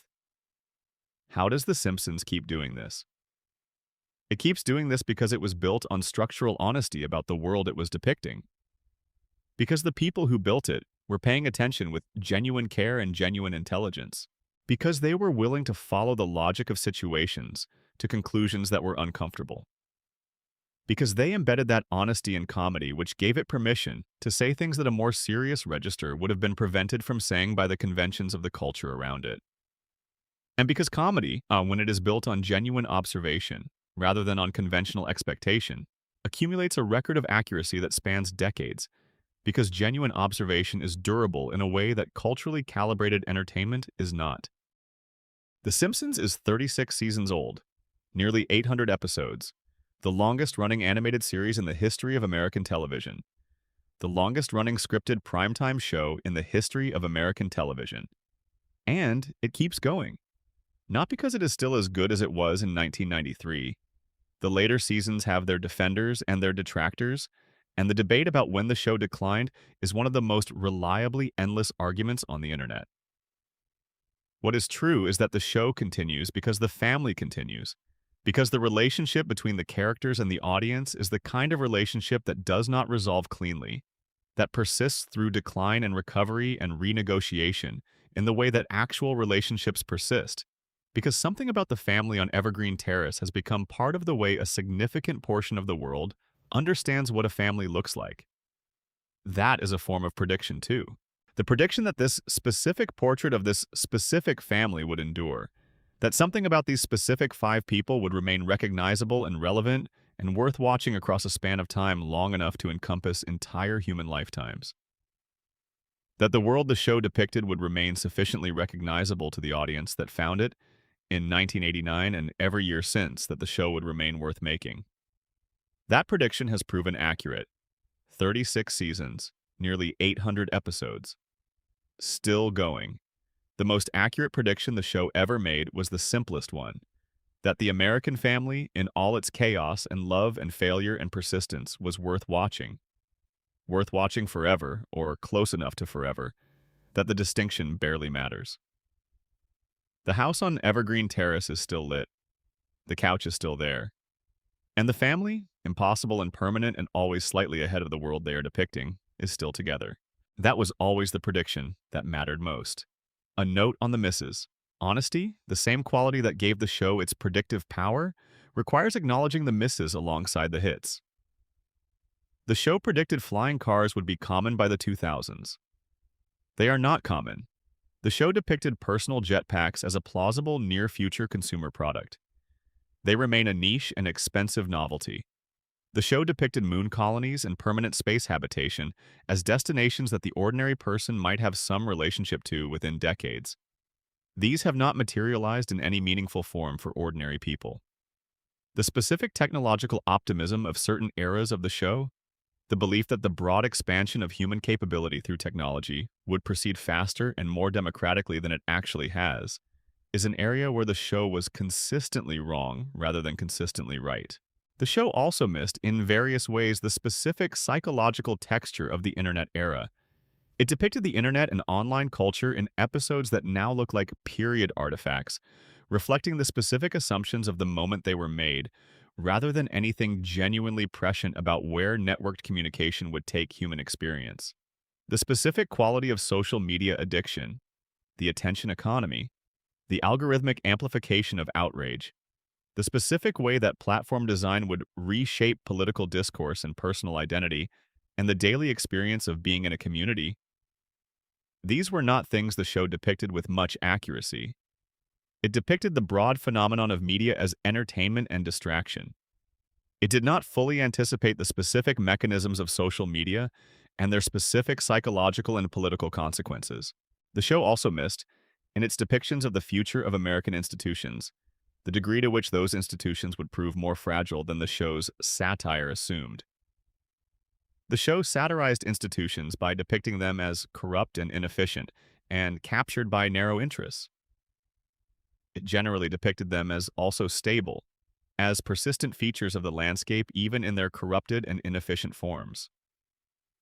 The possibility of more rapid institutional failure, of the specific dynamics that would lead to widespread distrust in institutions as a category rather than specific institutions for specific reasons, this was a development the show's institutional satire did not fully anticipate. These misses matter, not because they undermine the predictions that were accurate, but because they complete the portrait. The show was a human enterprise made by people with their own preoccupations and limitations and blind spots, operating within the specific cultural moment that shaped what they could and could not see. The predictions that hit were the product of exceptional observation applied to specific domains where the observers had genuine depth. The misses were the product of the same observers encountering the limits of their understanding, arriving at the edge of what they could see from where they stood. This is the honest, complete picture of what the show was doing with the future. Not omniscient, not prophetic in any supernatural sense. Attentive, intelligent, honest, deep in certain domains, limited in others, and across 36 years of output, producing enough accurate observations about enough important things that the highlight reel of hits looks from a distance like prophecy. The distance is the whole thing. From a distance, human attention and intelligence and honesty can look like magic. Up close, it is just the work of people who cared, paying attention for a very long time. That is what The Simpsons was. That is what The Simpsons is, a very long time of paying attention. And from that very long time, the future arriving, detail by detail, looking exactly like they said. The last section. Each prediction. One more time. Before the night fully closes, before the last sentence does its work, there is something worth doing. Going back through each major prediction, not with analysis this time, but simply with presence. Letting each one land without elaboration. A final pass through everything we have covered, slowly, in the dark. The year 2000. Bart to the future. Lisa is president. Her predecessor was Donald Trump. The episode airs, 16 years pass. November 2016. The names match. March 1993. Marge in chains. A flu emerges from Asia. It spreads faster than institutions can respond. Panic buying empties shelves. People wear masks. A vaccine is sought. The episode airs. 27 years pass. March 2020. The pictures match. When you dish upon a star. A giant entertainment company acquires a studio it did not previously own. The episode uses the name of a real company. 21 years pass. March 2019. The company acquired the studio. The names match. Lisa on ice. A child uses a device and the device converts her input into something other than what she intended. The specific comedy of autocorrect. 13 years pass. 2007. The iPhone launches. The autocorrect conversations begin immediately across the world. The experience matches. Treehouse of Horror 10. A wristwatch that communicates. 15 years pass. 2014. The Apple Watch is announced. 2015. It ships. The form factor matches.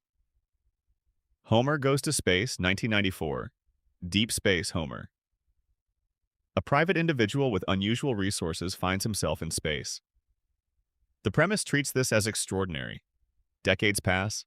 Bezos, Musk, Branson, each of them in their own specific ways, in their own specific vehicles, completing the journey the show sketched. The category matches. The Wizard of Evergreen Terrace. Homer at a chalkboard with equations. One of the equations, examined later by people who understand the mathematics, describes a quantity close to the mass of the Higgs boson particle. The particle is not confirmed until 2012. The equation was on the chalkboard 14 years earlier. The number matches. Homer 3. Homer proposes that the universe is shaped like a torus, a donut. 2003. Cosmologists publish findings suggesting toroidal topology as consistent with certain patterns in background radiation data. The shape matches. An episode parodying Siegfried and Roy. The white tiger attacks. The comedy depends on the audience understanding that this is what a tiger might do. October 3rd, 2003. A white tiger at the Mirage Hotel in Las Vegas attacks Roy Horn during a live performance. The event matches. Homer Palooza. Cypress Hill, present at a music festival, requests orchestral accompaniment. 2019, Cypress Hill performs with a full orchestra at the BBC Proms at the Royal Albert Hall in London. The collaboration matches. A smart home device that responds to voice commands, misunderstands them, and frustrates its users in specific, predictable ways. 2014. Amazon Echo. 2016. The frustrated users appear, documented in viral videos and articles, their specific frustrations matching the episode's jokes in their details. The experience matches. A baby interacts intuitively with a touchscreen device without instruction. 2010. The iPad launches. 2011 and after. Videos of babies navigating iPads without instruction circulate widely as demonstrations of the interface's accessibility. The interaction matches. 1989 through 2025. Burns. The billionaire who owns the essential infrastructure and who therefore owns, in a meaningful, practical sense, the town that depends on it. Burns, who lives longer than biology should allow, and who maintains that life through the machinery of wealth. Burns, who cannot remember the name of the worker who serves him, and whose inability to see that worker as a person is not personal failing, but structural necessity. 2020s. The portraits accumulate of the specific individuals who, through different mechanisms, have come to occupy positions of structural power over the infrastructure on which large populations depend. The dynamic matches. Each of these alignments, considered individually, has an explanation. The statistical explanation. The talented writer's explanation, the cultural influence explanation, the honesty explanation. All of them true. None of them quite sufficient. What is sufficient is harder to state as an argument and easier to feel as a recognition. Something in that show was looking at the world with particular care for a very long time. And the world, patient as worlds are, kept arriving to confirm what was being described. That is the prediction phenomenon in its fullest form. Not magic, not prophecy, not conspiracy, just sustained, careful, honest attention to how things actually are and where things are actually going. The kind of attention that is rarer than it should be and more consequential when it appears than we usually acknowledge. The show paid that attention for 36 years. The world received it. And sitting here now, on whatever night this is, in whatever room, in whatever city, in whatever particular dark you have made for yourself, that record of attention is available. All of it. Nearly 800 episodes, thousands of jokes, hundreds of predictions, the ones that hit and the ones that missed, all of them together constituting something larger than any individual moment. The portrait of a country by the people who knew it best, made across the span of an entire era, still accurate, still recognizable, still arriving. The show is not finished. Springfield is not finished. The family on Evergreen Terrace still wakes up on Sunday evenings in the permanent present that has always been their home, still living the impossible life the show constructed for them in 1989. Still generating new jokes and new observations, and perhaps new predictions that will make sense to someone decades from now. And the long record of what they got right is there in the archive, patient and specific and complete. 36 seasons, nearly 800 episodes. All that attention and all those arrivals. The prediction is not the point, the attention is the point. But the predictions are very good evidence that the attention was real. Sleep well. The end. Appendix. The predictions in full context. There is one more thing worth doing before we are finished, and it is the thing that the internet compilations of Simpsons predictions almost never do. Pausing to understand not just what happened, but what it felt like to be the person who wrote the joke in the first place. Dan Greeny wrote the Trump episode in 1999. He was not thinking about the 2016 election. He was thinking about a joke that would work in an episode about Bart's adult future. He needed a predecessor for Lisa to clean up after. He needed a name that would immediately communicate fiscal recklessness and celebrity without requiring explanation. Trump had been in the public consciousness for over a decade at that point, already a symbol of a specific kind of American excess. The name did the work the joke needed it to do. Greeny has said in the interviews he gave after the 2016 election made the joke internationally famous that he found the accuracy more disturbing than flattering. He made the joke as a warning, as a satirical endpoint of a road he hoped America would not travel. The fact that America traveled, it is not something he experienced as triumph. It is something he experienced as the specific unpleasantness of having been right about something you hoped you were wrong about. This is worth sitting with. The people who made these predictions were not celebrating the futures they were describing. They were, in the tradition of good satire, identifying tendencies they hoped would be checked, describing destinations they hoped would not be reached, using comedy as the vehicle for warnings they thought the culture needed, but that a more earnest register might not have been able to deliver. When satire is accurate, it is sometimes because the warning was heard and the destination avoided. When satire is prophetic in the Simpsons sense, it is because the warning was not heard, the tendency was not checked, the destination was reached. The prophet does not win when the prophecy comes true. The prophet is hoping to lose. The pandemic episode aired in 1993. The writers were not hoping for a global pandemic. They were depicting the institutional dynamics around public health response as a satire of those dynamics, as a way of saying, look at this. Look at the gap between what institutions say they can do and what they will actually do when tested. The hope was that audiences would look at the gap and that the looking would constitute some kind of collective acknowledgement that could lead to something better. The gap remained. The test arrived. The institutions performed approximately as the satire had predicted they would, and the prediction was not vindicated as an achievement. It was vindicated as a loss. This reframes the prediction phenomenon in a way that its breathless treatment on the internet does not. The predictions are not trophies. They are evidence. Evidence that something was being described accurately, evidence that the description was not acted on, evidence that the underlying dynamics persisted unaddressed until they produced the outcomes that accurate description had flagged as possible. The question that the prediction phenomenon should generate, the question that is more important than the amazement, is what is the show accurately describing right now that we have not yet acted on? What current episode contains the prediction that will be cited in 20 years as the joke that turned out to be true?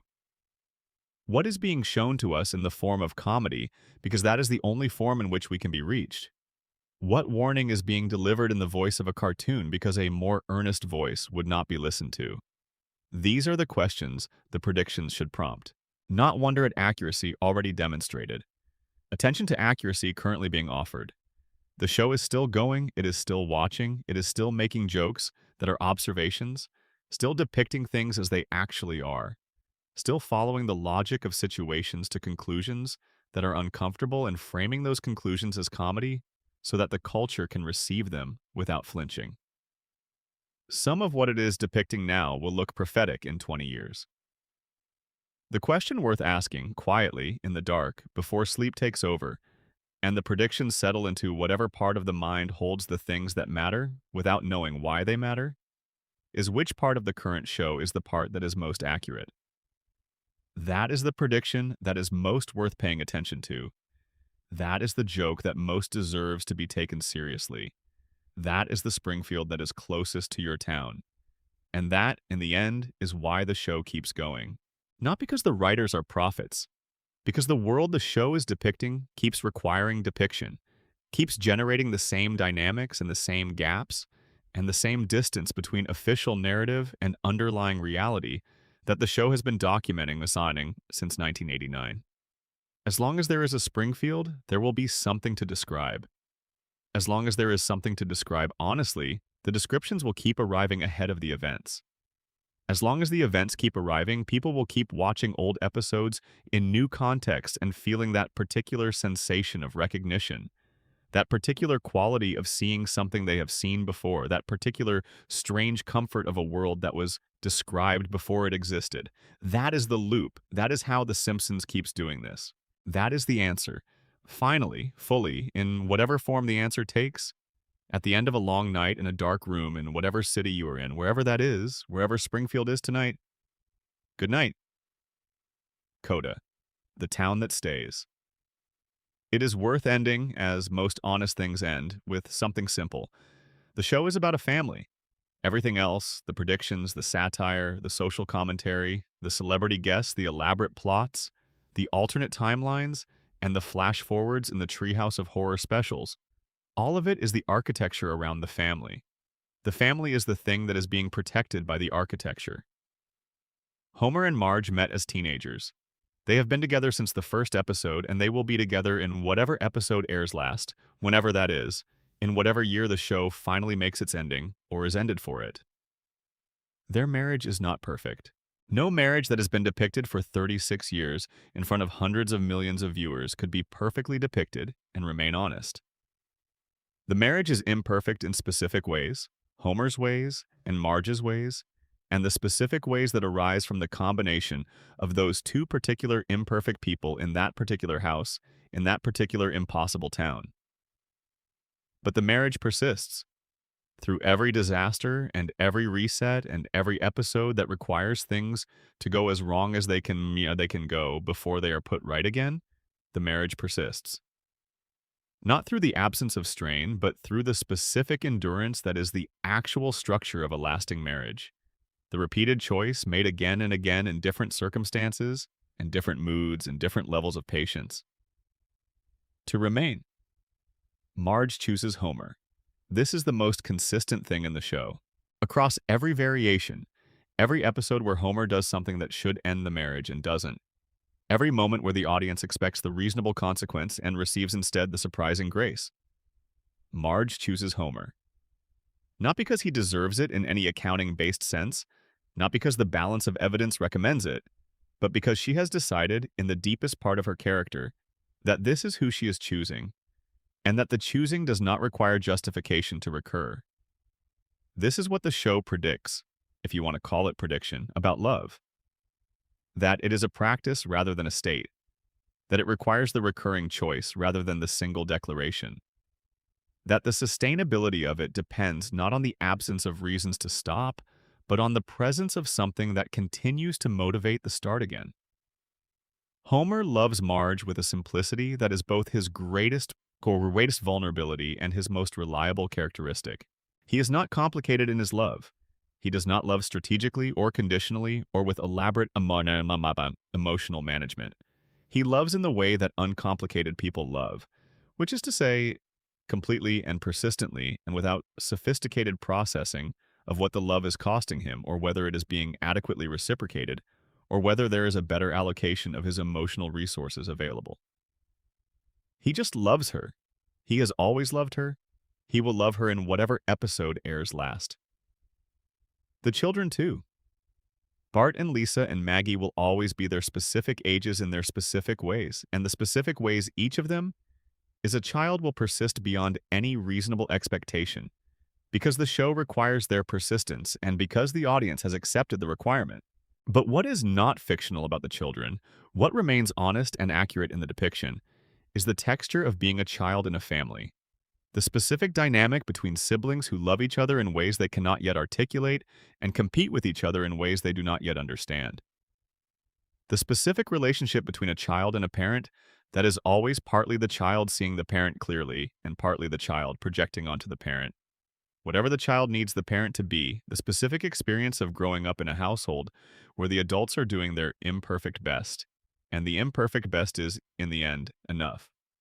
These things the show got right, not as predictions exactly, as observations about what family looks like when it is honest, when the camera stays long enough and the writers care enough that the love underneath the comedy becomes visible.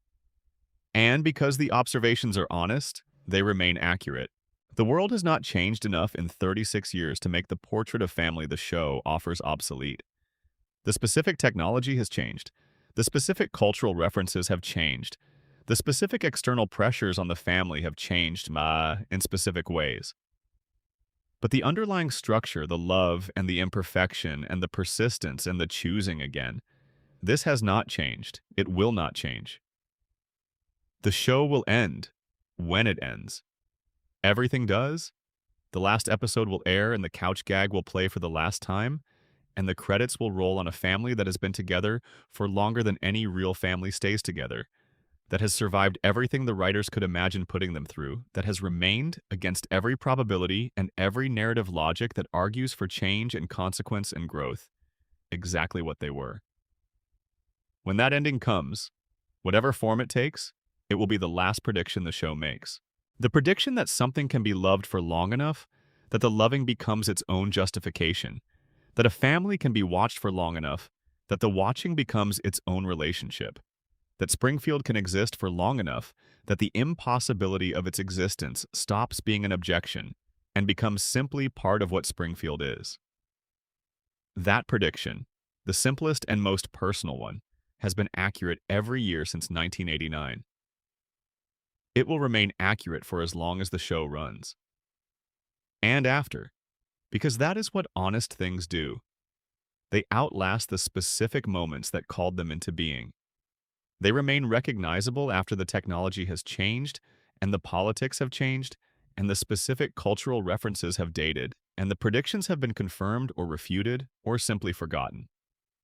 The honest portrait of love and family remains. The house on Evergreen Terrace remains. The yellow light in the window, warm against whatever night surrounds it, remains. Good night.